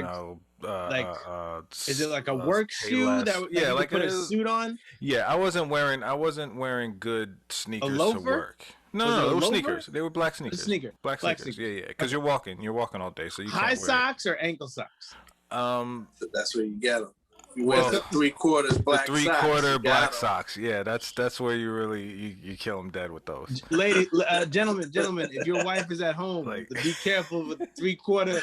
The guys coming to deliver 3/4 black socks. Yeah. That's trouble. Just letting you know. I had the trucker cap slightly tilted. I was killing it. But anyway. Sleeves rolled up, right, with the armband. So like I was never. Sorry. One last thing. Has your wife ever asked you to put on the uniform? Do you have the uniform somewhere? No, I don't have any of the uniforms yet. No. But she actually used to work for FedEx, so I don't think she'd be impressed. Yeah, because she probably knows. What the fuck? I looked at that for like 5 years. Yeah, you're like, oh, it's a regular work day. You're all douchebags on that. Basically, yeah. I've heard the stories. So that's funny. So there was this one date. Like now, I've never been the guy that is just gonna walk up to a girl and just talk to them. That's just never been me. Most girls I've ever dated or met, we knew each other on some level. It wasn't just a stranger I approached. Right. This I guess was kind of similar. Like I knew her, she was whatever. But this day I was just like, she was just giving me way too many vibes. I was like, man, fuck this. So I had actually delivered the package, and I left, and I came back. And I gave her my number. Now I don't remember how I said it or what I did, but I might have just been like, oh, here, But I gave her, right. And I fucking ran out of there. Like it was like a cartoon. You saw like the smoke, and I left, right. And a couple of days passed, and I didn't hear from her. And I was like, I'm never delivering there again. And then I would say like a week later, I get a call from this number I don't recognize, and it was her. And I was like, oh, wow. And she's like apologizing that she hadn't called me. It's just been busy, all stuff, whatever. So anyway, long story short, we planned to go on a date. And I do my day date thing, right? And we go out but it worked because she was on my route. So I took her to a place that she'd been wanting to try but never got a chance to. So it worked out great. I had been there plenty of times. That was my spot. Anyway, shout out Bubby's Pies. So we went... We go there for lunch, right? It was nice, good time, like chopping it up. It was just like chemistry was there. It was no awkwardness. Good thing. But I could tell that something was on her mind. Like she was kind of, I don't know, preoccupied or something. Like she was waiting for somebody to come out of somewhere and just like fucking rob her or something. I don't know. It was weird. So I finally had called her out on it. I had to ask her. I was like, are you all right? Like, you seem kind of nervous. So she's like, well, I have to tell you something. And I'm like, okay. And she's like kind of beating around the bush, and finally she comes out and says, I'm married. And I'm like, oh, okay. But then like I switched it up immediately, but I was like, that's cool. I'm like, I'm like, we're just I having know where lunch. this date's going. You know what I mean? But I'm like, we're just having lunch. We're just two friends hanging out. I flipped it because it's not a night date. That's the other good thing about a day date. If you happen to date a married woman you didn't know, it's all good. So you know, she said it, well, you know, whatever, and I was like, nah, don't worry, you know, I don't judge. I don't care. It's all cool. And so Minor you know, technicality. yeah, it was a weird date, you know, but I mean, by our like fifth or sixth date, it was all cool. So you had an affair. I did not have an affair. I was not dating anyone. I was not in a relationship. I think an affair. No, you can have an affair. If one person is married, it's an affair. She's having an affair, Joe. I was just chilling, bro. Support. They did a whole show on Support. Showtime about an affair, and only the guy was married. The other person wasn't. It's an affair. I think you're wrong. I'm pretty sure you're wrong. Trust me, if a woman does it, yes, I know what an she's affair having an affair. Yeah. Yeah, trust me. It's If only a one woman person does it, is she's married. having an affair. That guy, I mean, listen, this story gets even more interesting. So she, real quick, she was not legal in this country, and she had proposed marrying me for X amount of dollars. How much? So it was How much? 25,000. Okay. It was 15 up front and then 10 after. But it was just I thought about it. For a quick second. That but I was just like, time, nah. that's double your money back then. Yeah, but again, she had So kids, what'd you and do with she the liked $15,000? So after I she- spent $15,000. Yeah, no, she liked me too much that I know I would have been stuck. You know what I mean? It wouldn't have What do been you a like she wouldn't have got a divorce afterwards. Like I would have been stuck with her, and she had a kid, and it was just, yeah. I was like, nah, I'm sorry, but you know, I appreciate being thought about, but yeah, no. But yeah, that was cool, man. Good times. Alright. So I don't know if that was a good date or a bad date, but it was a weird date. I don't. Yeah, It's a date. It's not an affair. So. It's not an affair. But how about you, Ro? The single guy who's current. How's the dating scene now? Because I can't even imagine what it's like with all the apps and the people not being able to be social. Like I'm not on the apps anymore. I'm just taking a break. I'm just in my own kind of zone. But I will say, when I was doing that, COVID sucks. I get a lot of women with kids. They love me. If you're single at this age, in your 40s, right? Yeah. I am like, hello. Right. Yeah, and let me just real quick, when I talk about girls with kids, I was in my early 20s, mid 20s, so I was not trying to date Don't anybody. worry, Joe. And You're go not into gonna get that, canceled. No one's. We got 3 followers. I don't You're know. fine. Yeah, You're that's fine. true, but we don't know. This That will would be be in the the least of our archives. problems. Remember, You'll be all right. that's the thing about cancel culture. You get canceled for the past, so Yeah, there That's you go. true. whatever. Yeah. That's another show. Yeah, it's different though. You have to be more mindful. So, in terms of, I think I've gotten to the point where I've told women who've had kids, I'm like, "How old's your kid?" And I'm like, "Yeah, you shouldn't be dating." I've gotten to that point because I'm like, no. Like honestly, you're mentally not ready to have a conversation of. I'm not saying that you can't have that conversation at that capacity, but to understand what is needed in a relationship, to be mentally there.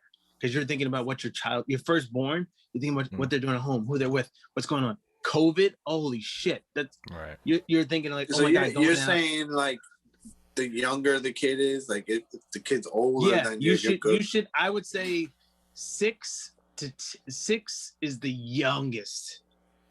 6, 7, because you've done some stuff, done some things. Yeah. Especially COVID, like But if you have a brand 1, 2-year-old. And you're trying to date during COVID, it's like, yeah, it's like your brain is all over the place. I remember I was like, did you one person just to go out just to talk, or just like, okay, you got to do a COVID test, and I totally get it, but it's just a lot to kind of process, and then like working on things and being comfortable and just doing this, doing that.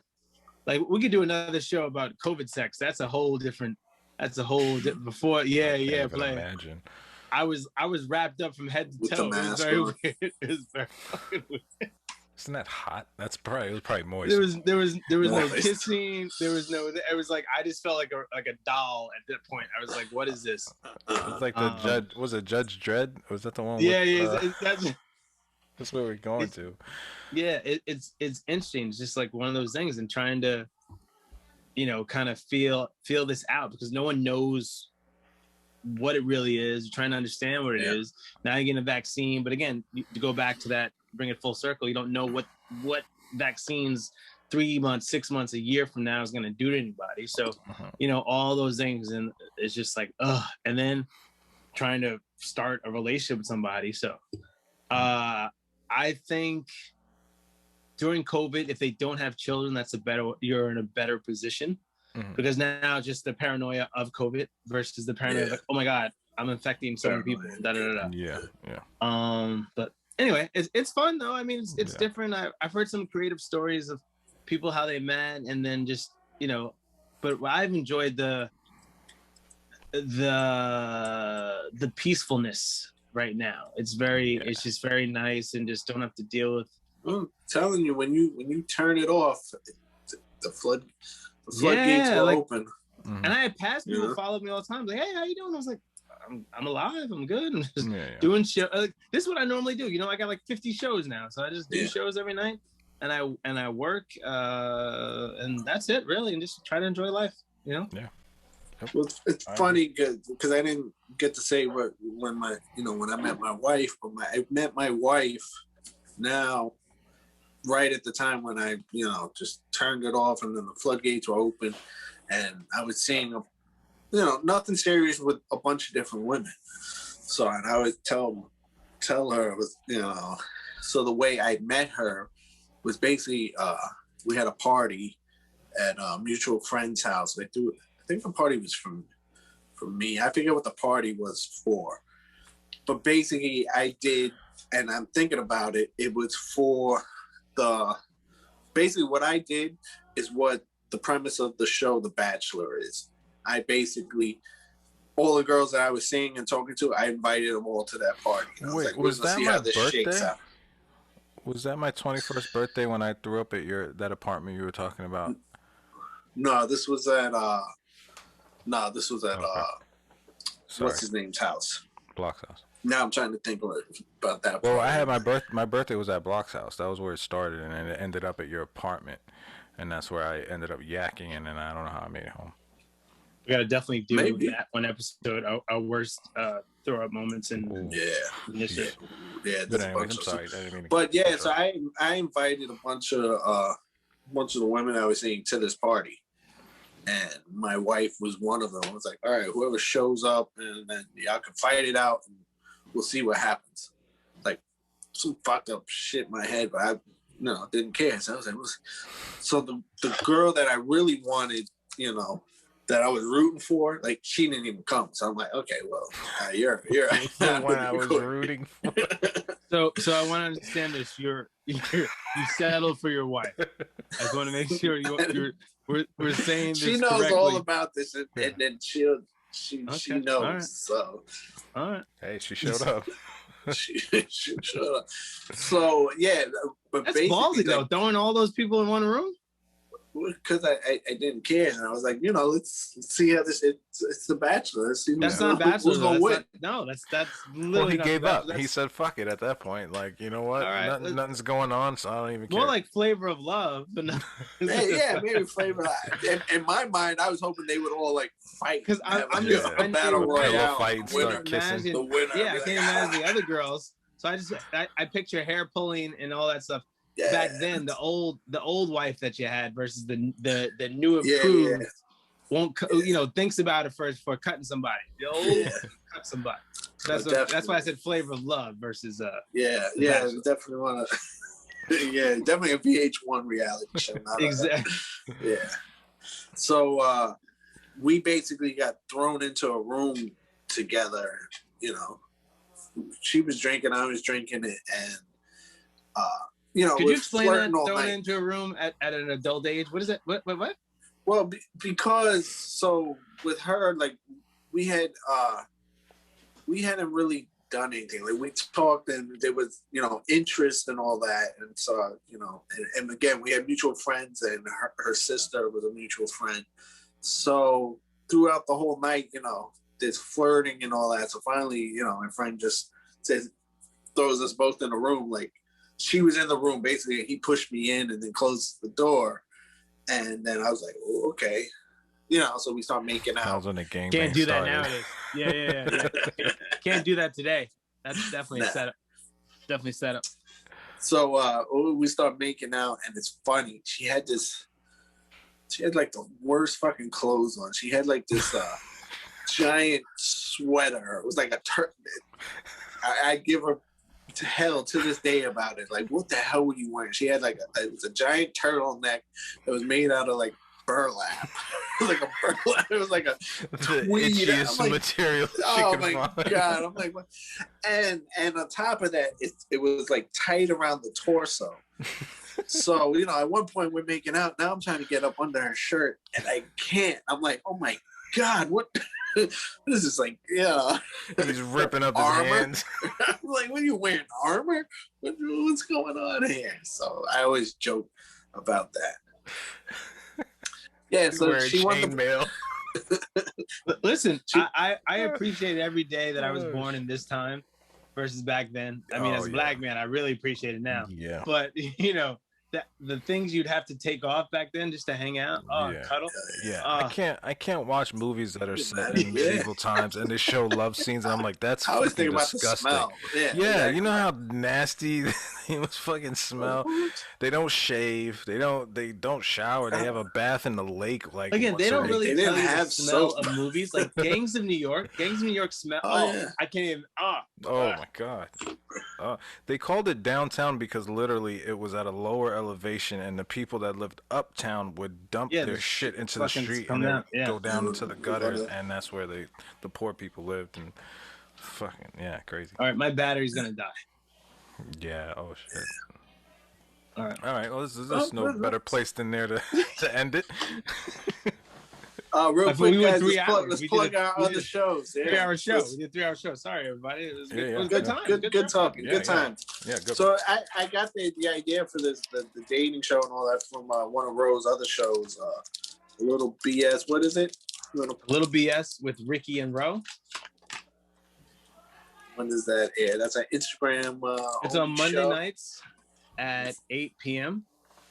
And you can check it out on Instagram. Definitely check it out. We'll put the links when we put this up to all the shows, but you can go on and you can see the past shows and definitely check it out. It's worth. It's a good viewing. Very funny. What else you got, Ro? I got you got 18 different shows. Yeah, I work every night. So I'm bringing back After Hours with Ro next month. So I will have Evan on next month. I'm going to talk about the Uh-Oh song, and Anthony, Charlie's brother, the poet that he's become. Yes, he dropped that. So I'll spoken word. So I'll drop that and have him on the show. So I want to do a half an hour for each of you guys on that show. Do a segment, boom, boom, boom, and have that planned out. So that's what I'm planning to do with you guys. So that's After Hours with Ro. That'll be back on Tuesday nights at 9, depending whenever, or 8, depending on the schedule. Wednesdays, I have the Everyday Struggle with Big E. He's from Staten Island. Everybody knows Big E. He's a coach out there as well. Good guy. We just talk about sports. So he's got the knowledge. My man, holy shit. He knows so much. I'm just like, so I love just throwing stuff at him and just hearing his opinions on certain things. So we're doing the NBA. It's every other week. So we're doing the NBA All-Star Weekend on Wednesday night. It's going to be a short show, 30 minutes. And then we're back to our normal schedule a week after that. And then I do blackfilms.com, which is all about black films, supporting black producers, directors, actors. So we actually do shows, or we did Dave Chappelle's, a couple of stand-ups that are coming. I'd be interested to see when Netflix drops those actual specials. And then also movies that have dropped. So if you're interested or just want to hear an opinion on something new that's like, oh, do I want to watch it or not? Definitely check it out. So it's with Ellen on blackfilms.com. You can watch it on Facebook. And is that it? Yeah, that's. And then sorry, I have Woken Up Woke that we usually tape on Fridays or Saturdays, and that's my other show. So that's my life. And yeah, it's fun to learn. I mean, I just thought about this. I was talking to somebody the other day. If it wasn't for me fucking this up, none of this would have happened. Like, well, no, not even fucking up, but on two waves. One, the pandemic, and then it'll be a year in March. Next month will be when I started the show. Yeah. And it was Rose with Roger. And I was telling somebody, they're like, I was like, it was so awful. And now to like have this and everybody, I just sparked fires. I'm not trying to say, but it just got everybody's mind just flowing and going. So I'm really happy about that. So all big family here. So we try to promote each other and get it going. So that's what I have. That's it. Joe, what do you got? Joe. Same thing. Woken Up Woke. And then every Sunday we got The Ordinary Joes with my boy Eric B. We usually record and post that up on Sundays, and then we have the Man a Few Words podcast that goes up whenever I get off my ass. And have you done anything lately? I have not. I haven't seen. Okay, all right. Yeah, all right. But I it's will. Tough, right? I will. Yeah, it is. It's a lot of stuff. I was doing sneakers for a while, chilled all that stuff, and I'm trying to just streamline everything. And real quickly, I want to give a shout out to Kofi from Black Star United, who made this hoodie for me. Let's go check out his stuff. I'll post his links and everything in the description. Some of the hood. Got the cool hood, and he hooked me and the wife up, and shout out to him. So I'll post his links in the description. He was on one of the shows, right? The Ordinary Joes. He was on. Yeah, he was actually he was our first guest on the Ordinary Joe. So check out, talented guy. He's from Ghana. That was a good episode. I like that episode. I saw it. Yeah, good guy. So check out his website when you get a chance. I actually legitimately like his stuff. Like I'm gonna order some more stuff. Cool. So that's all I got going. Cool. Yeah, I legitimately am fans of all the work that you guys do. So like it gets me through, like whether it be in podcast format or if I'm watching it when I get to work really early. I'm the first one there. So when I'm doing all my spreadsheets and whatnot, I got one of you guys playing, and I'm able to catch up, and I really enjoy it. And so I thank you guys for doing this with me. And I something's gonna happen. It's happening, that it's happening. I just feel it. We keep getting better every week. And so you, the viewers, the listeners, again, we ask for your input. We love to. We appreciate you too. Yeah. We appreciate you guys. We hear it in person. But go on to Instagram, go Woken Up Woke at gmail.com. Any way you can get in contact and give us any feedback you got, negative, positive, what do you want to hear more of? When we talk about relationships and dating, feel free to chime in. Yeah. And also, we got to remember, man, I mean, it's only been a year. Like next month it'll be. So I'm like, I sometimes think I want, because we talked about this a little earlier in the show, it's like we want that instant gratification, right? But there's people that have been in this business 10, 20 years, then it finally just happened. So it's like that patience and to stick with it and just enjoy it and just find the love. So I love that. I love when we get to do this show, because it kind of brings it all together. Because sometimes I'm just like, I got to study, I got to read this, I got to watch this and do this. Right. But this one, we can just all chill and just talk. Yeah. There's no research here. It's just being ourselves. So that's the fun about this one. Yeah, but that's where the comments and the feedback really help keeping us motivated. Because even if it's the same people all the time that we talk to on a regular basis, like, don't stop, because those little comments, just knowing that people are actually still listening to it and they have their twos. Oh man, I heard that episode the other day. Like that really does mean a lot, because that for me makes me now want to go back, look at episodes, see what I can change and do better and make it better for you guys. So thank you very much for everyone who listens and watches. Appreciate you. Yep, my cry. Oh shit. So that's it, people. All right, guys. Stay woke. Stay woke. We'll catch you the next time. Peace. Peace. Listening to the Woken Up